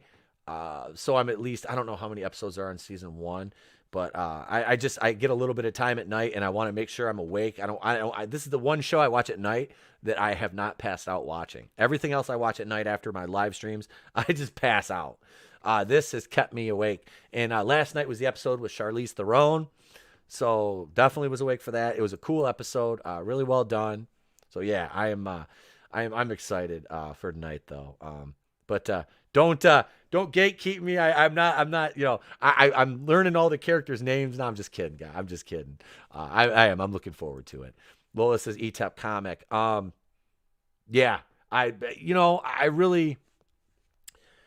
What I'm doing right now is we'll get back in the article. We'll wrap up the article. We're on overtime right now. We're on overtime. That's okay. Let me check. Hang on. I haven't. I had to check honestly, I have to check my phone. I hate doing this, but I want to see if they're trying to call me to work yet. I have to do my due diligence in case they need me today, which they said they weren't. Let's see. Wait, this is from the other. Okay, that's from the other day. We're good. I always have to check. And make sure because I randomly get called in sometimes. But no. So the comic here, let's do this. Where's the thing? There we go, right there. Season 1 has like 10 episodes. I'll try. I'm gonna try to get through another one today. At least one more before the show tonight. So here's I can't help it. That's just fun. But no, so what I'm doing right now for the project I'm working on is I am setting up the universe. And I'm going to build the characters into it. I have different planets. I have different races. I have different class systems. How the worlds relate to each other. I've worked on economics, currency, things like that. So I have that's what I've been working on. And it started as nothing. Red Gaze is doing. I started with and I have to give Red Gaze credit for this too, because I started this as a project only for my Monday night show, because it was one of the first times author Stephen Walton was on, and it was myself, Stephen Walton, Salvador from 2 Cents Toys, and Ryan from Nerdy Blurb TV, and it was. So we're fed up with all these other stories that are garbage we're getting from the mainstream. So let's put our money where our mouth is, and let's come up with an outline, a concept for a new, IP project, whatever. Steven's working on aside from the Phantom Menace volumes, he's working on a science fiction book. Ryan's very creative. Sal's very creative. Myself, like I said, for somebody who worked finance, I'm horrible with math, but I'm a great writer. I really am, in my own mind. No, I've been complimented on my writing abilities, so I want to do something with it finally. And it's like when I write my scripts, I'll sit here and bang out 10 paragraphs of a script in like 20 minutes. It's just the way my mind works, and I enjoy it. So I figured, why not do this? So when it's ready, it'll be on Indiegogo. Not for a while. I'm not going to rush this. I'm not going to try to just churn out something. I was hesitant to even really speak about it publicly. But I really I look at it like this. I'm one of the people who says I don't like what's out there. I want to create something, and I need to put my money where my mouth is and actually do it. It's easier to sit back and just, talk a little smack here and there, but I really want to add something. And it's set up as a series. It's not a one-off. So once I get the concept down, I'm very, and I sent what I had, my rough outline, over to Red, and he looked it over, and he was, and I told him, I said, be honest, I said, there's a few things that, you can change. And I agreed. I don't take that personally, not at all. So I want to thank him for looking over what I had so far. And like I said, it's an outline, for what the world building and things of the like. The names, I always laugh because names for me are so difficult. Like I couldn't come up with names. So I use like a sci-fi name generator, that's all like royalty free and shit. Just because I think that's like one of my first expletives this show. I think, I don't know. Have I yet? Somebody keep me in check. I'm really trying to monitor it, morning time, but, so I'm going to do this. I'm going to do this. It's that time. I'm confident enough in myself and my abilities that I could put out something that at least a few people will enjoy. And I'm not doing this. I'm not doing this to get rich. I'm doing this because I feel I should contribute something. I should put something out there in the world. And it's kind of almost a surrogate for me for professional wrestling. Because you are your own brand as a wrestler, as a worker. And I always marketed myself as such. That's why I took such good care of myself. The gym, I was tan, everything looked good, because it's like you're a brand. So when I put my product out there, I don't want to put something out there that's, below the standards that I feel I'm capable of achieving. Yes, Red Gaze, dude, by all means, back Sunsworn.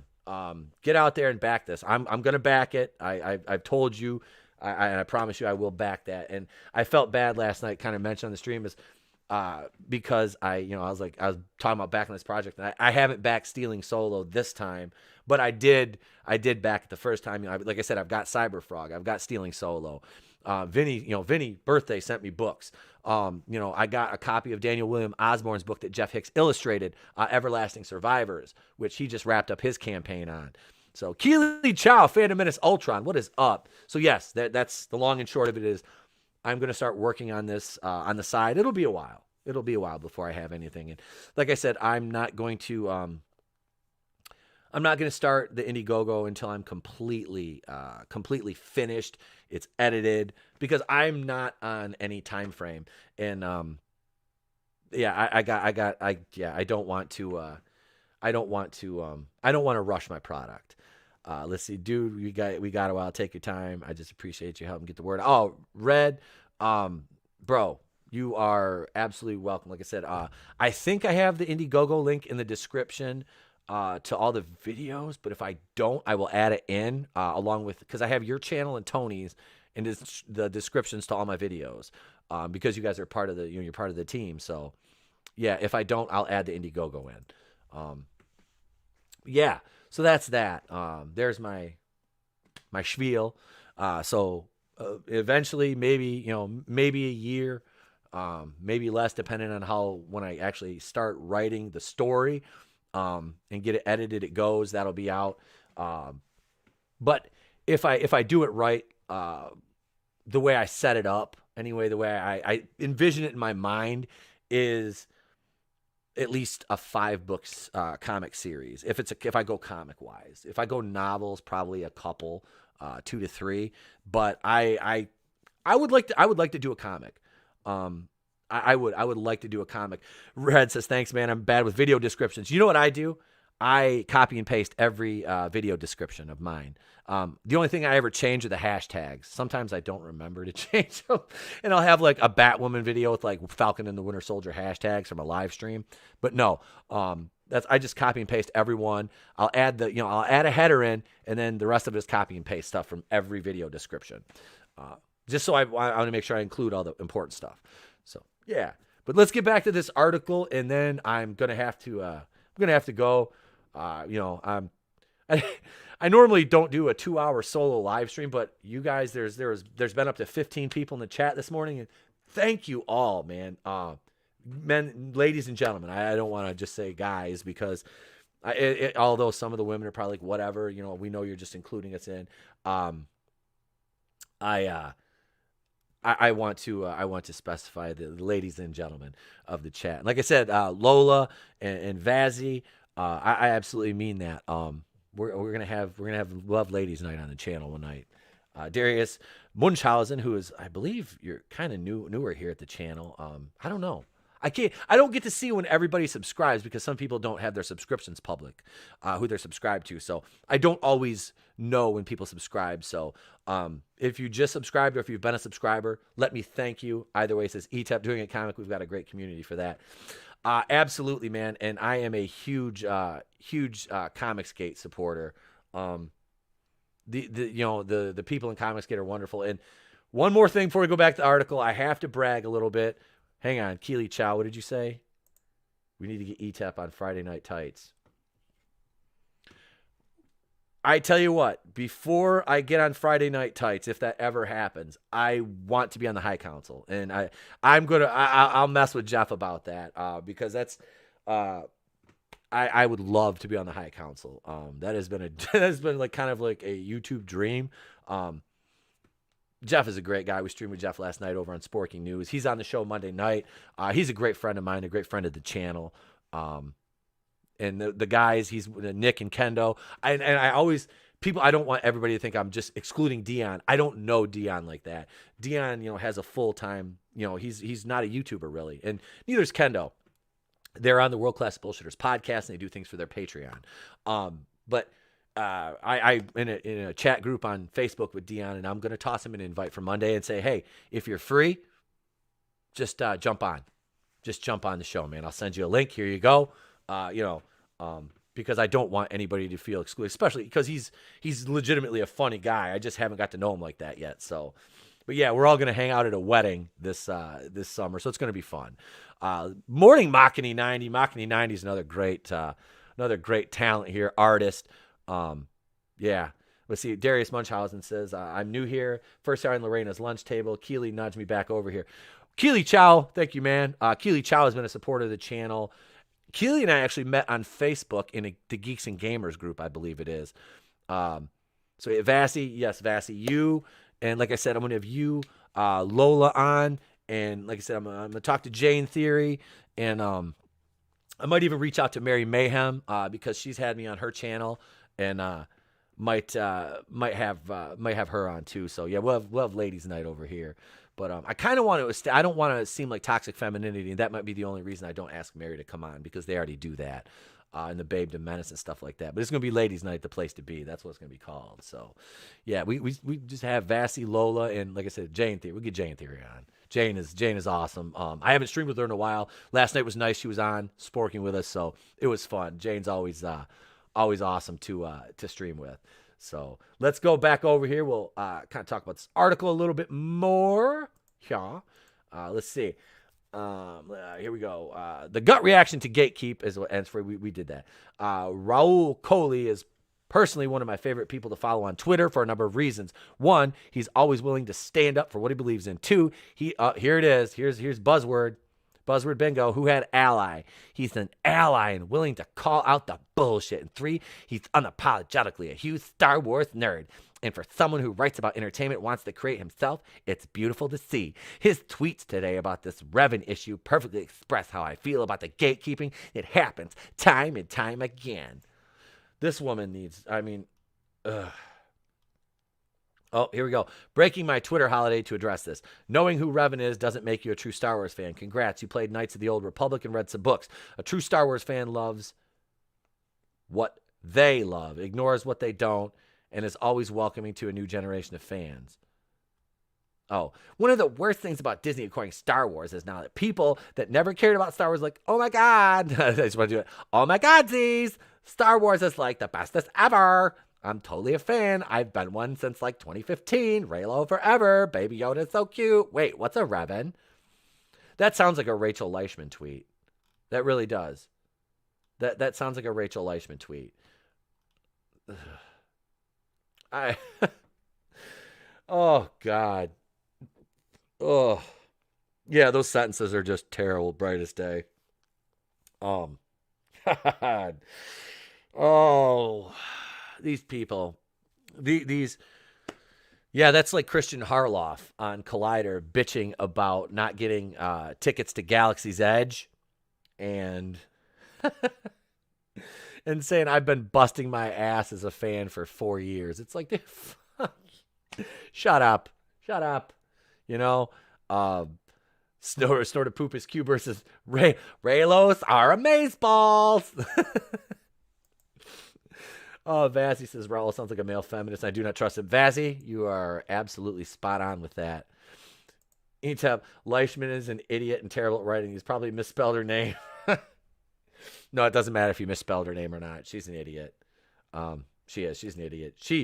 I will say this. I think what Rachel Leichman needs starts with duh and ends with ugh. She needs some duh, ugh. Probably stop gatekeeping Etep. What? The lesbian!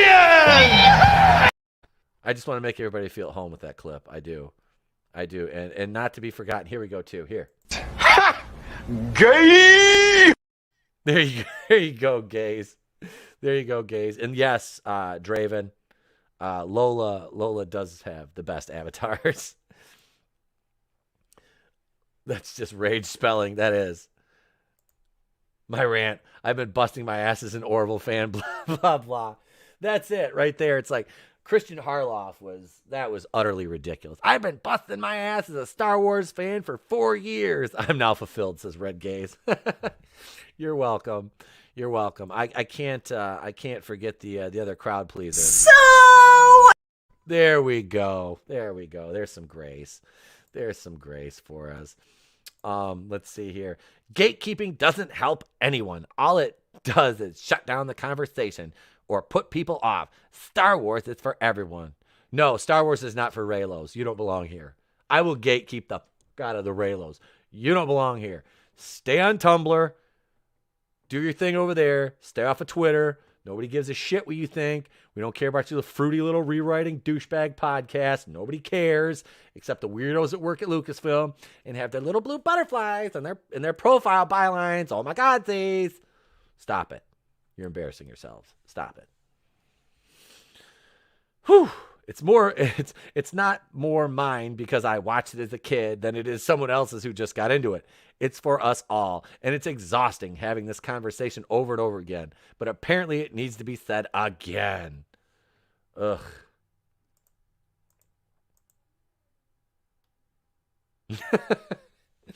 Rachel Leishman hurts my brain. Her writing is it's cringe. It's completely cringe inducing. Yeah, I don't know. I can't. My crew can't go for that. No can do. She just nobody wants to gatekeep Star Wars. We're not gatekeepers, okay? The people, and when we say somebody needs to stay away from, it's the truly toxic people that want to come in, okay? And I posted this picture on Facebook, and it's the circle of diversity. It's how it just goes around in a circle, and it's like, we have the Star Wars fan base. Everybody has been a Star Wars. There's all kinds of Star Wars fans from every walks of life. And this goes for the Orville, for Star Trek, for Marvel, for DC, for comics, any kind of, hobby, IP, tabletop games. Every fan base has an established, or every base has established fans. And, it's like, okay, so these weirdos, you're not letting us be a fan of it. You're trying. It's like, nobody said you couldn't be a fan. Well, I don't like this. This isn't inclusive. This doesn't suit. I can't see myself in this character. It's like, well, that's why it's called fantasy. I love Blade. I don't look like Blade, but I can still be a fan of Blade. And I can still be like, damn, it would be so cool to be Blade, Just because Blade is played by Wesley Snipes, who is a black guy. It's like they tell you, oh, you can't see yourself in that character. He's black. You're culturally appropriating. It's like, no, it's a badass character that carries 2 katanas and kills vampires, wears kick-ass sunglasses and says cool shit. Like, some motherfucker's always trying to ice skate uphill. Really, he's a cool character, man. Don't tell me I can't see myself in that character just because he doesn't look like me when I look in the mirror. Come on. Angels Draven says, we don't gatekeep, we keep out weirdos. That's right. That's the way it is. M. Dastardly, what's up, brother? I'll bet you $10 that fans of that little Raylo romance don't remember Star Wars. No, they're already on to the next thing. Darth Haster. Well, morning, everyone. Well, good morning, Darth. Welcome. Brutal Morningwood.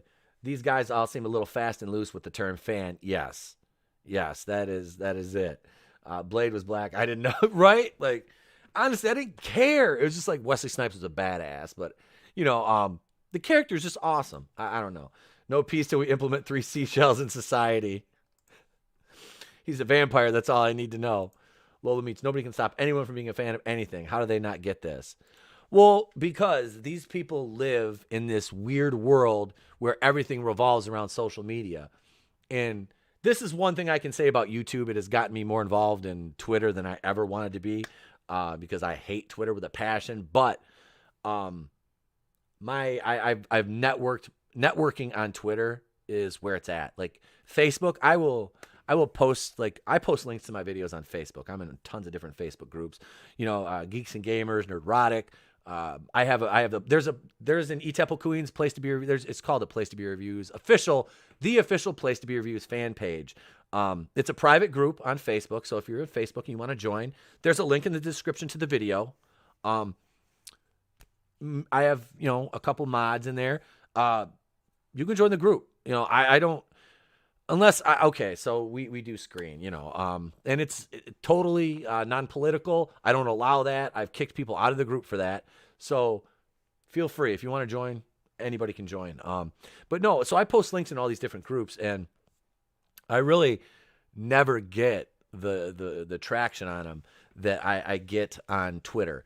And networking in Twitter is one of the pros, and the rest of it is just ugh. Yeah, ugh. I do find a wealth of Florida man stories on here though for my holy shit news. Networking on Twitter, Orville Nation says networking on Twitter is actually very, very useful done right. I experienced more growth in my channel and met more cool people through Twitter in the last, it's almost been a year than I did on Facebook. It's funny too, because I at one point, like when I was wrestling, I had like, I think 1,300 friends on Facebook. I've cut it down to like maybe 600.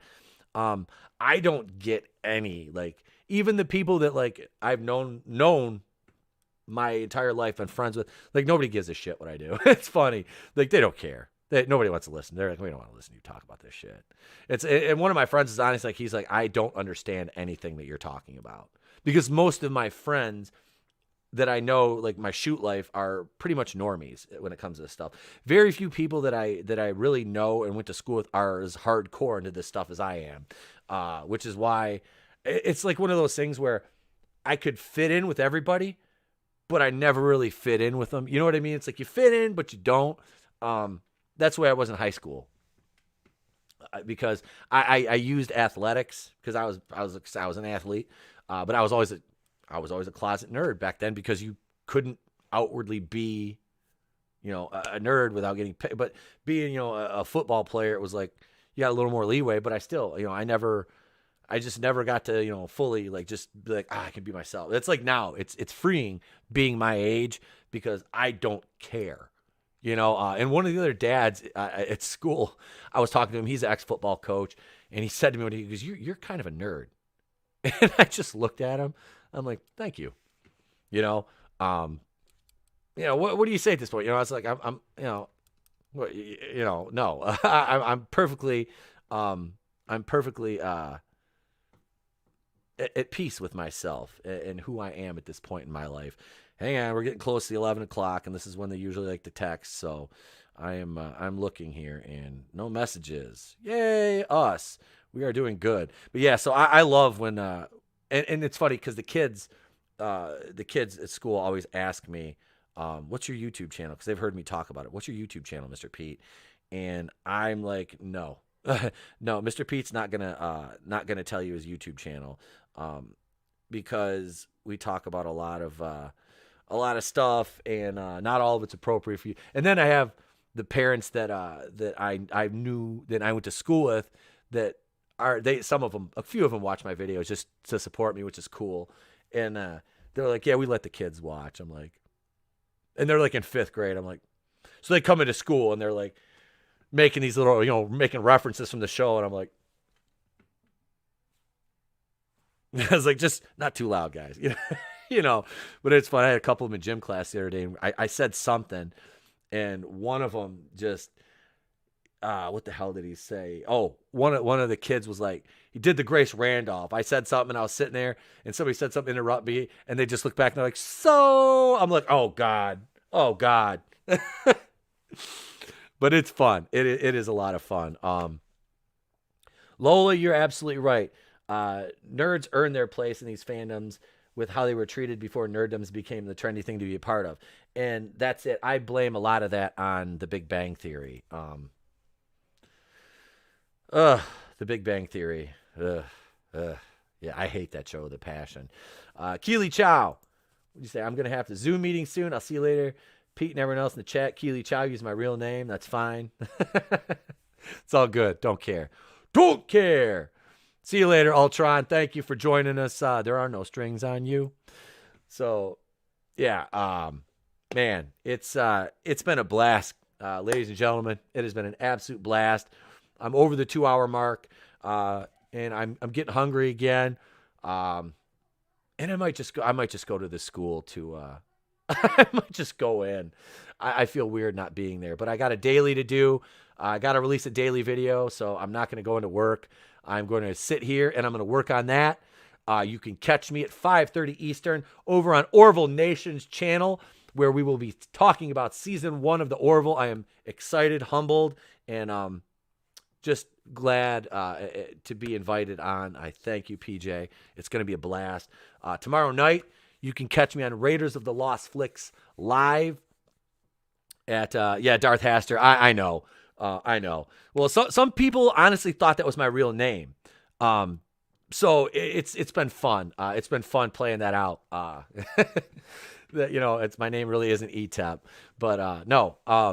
So I'll be on Raiders of the Lost Flicks live tomorrow night. We'll be watching The Room, which is a phenomenal movie. If you like cheese, horrible movies, Tommy Wiseau that's great. We're gonna be watching that. Make a drinking game out of it. Start kick my birthday weekend off tonight on Orville Nation. Tomorrow we party hard. Saturday I'm not doing. It's because of my Egyptian heritage. We didn't even build the pyramids. It was aliens. But no, I will be. Saturday I'm taking the day off. We are family get together, barbecue and stuff. And Sunday I will be releasing the third episode of Galaxy High School. I said I was going to double them up. I want to, but by the time I get down to sit there and actually talk about the doing the review and review it, I'm pressed for time. So I'll release episode 3 on Sunday. Check out, it's part of the I Love the 80s series. Yes, Darius Munchausen, you just doxed me. No, I'm just kidding. It's fine.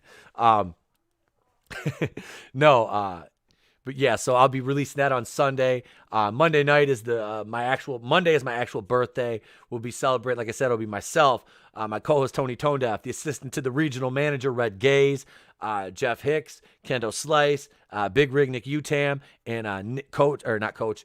I was hoping Coach could make it, but I know Coach's weeknights are very busy. But Nick from Echo Base Network will also be joining us. So yeah, Claim 420 is my birthday. Yeah, Monday night, M Dastardly, because I'm trying to take Tuesday off next week. I'll probably have a couple cervezas on the air on Monday. So yeah, there it is, guys, ladies and gents, boys and girls, children of all ages. I appreciate each and every one of you. M Dastardly, Lola Meats, Darius Munchausen, Brightest Day, Snortopoopas Q Burr, Orville Nation, Red Gaze, Darth Haster. Let's see who else up in here. Vazzy, thank you, darling. My great mods. Angelus Draven is a mod now. Keely Chow, the Phantom Menace Ultron. Brutal Morning Wood. Thank you all. Daisy Divine was here earlier. Darius Munchausen, I mentioned your name, I think. I just want to make sure I get everybody up in here. And RIP DMX. Machiny 90.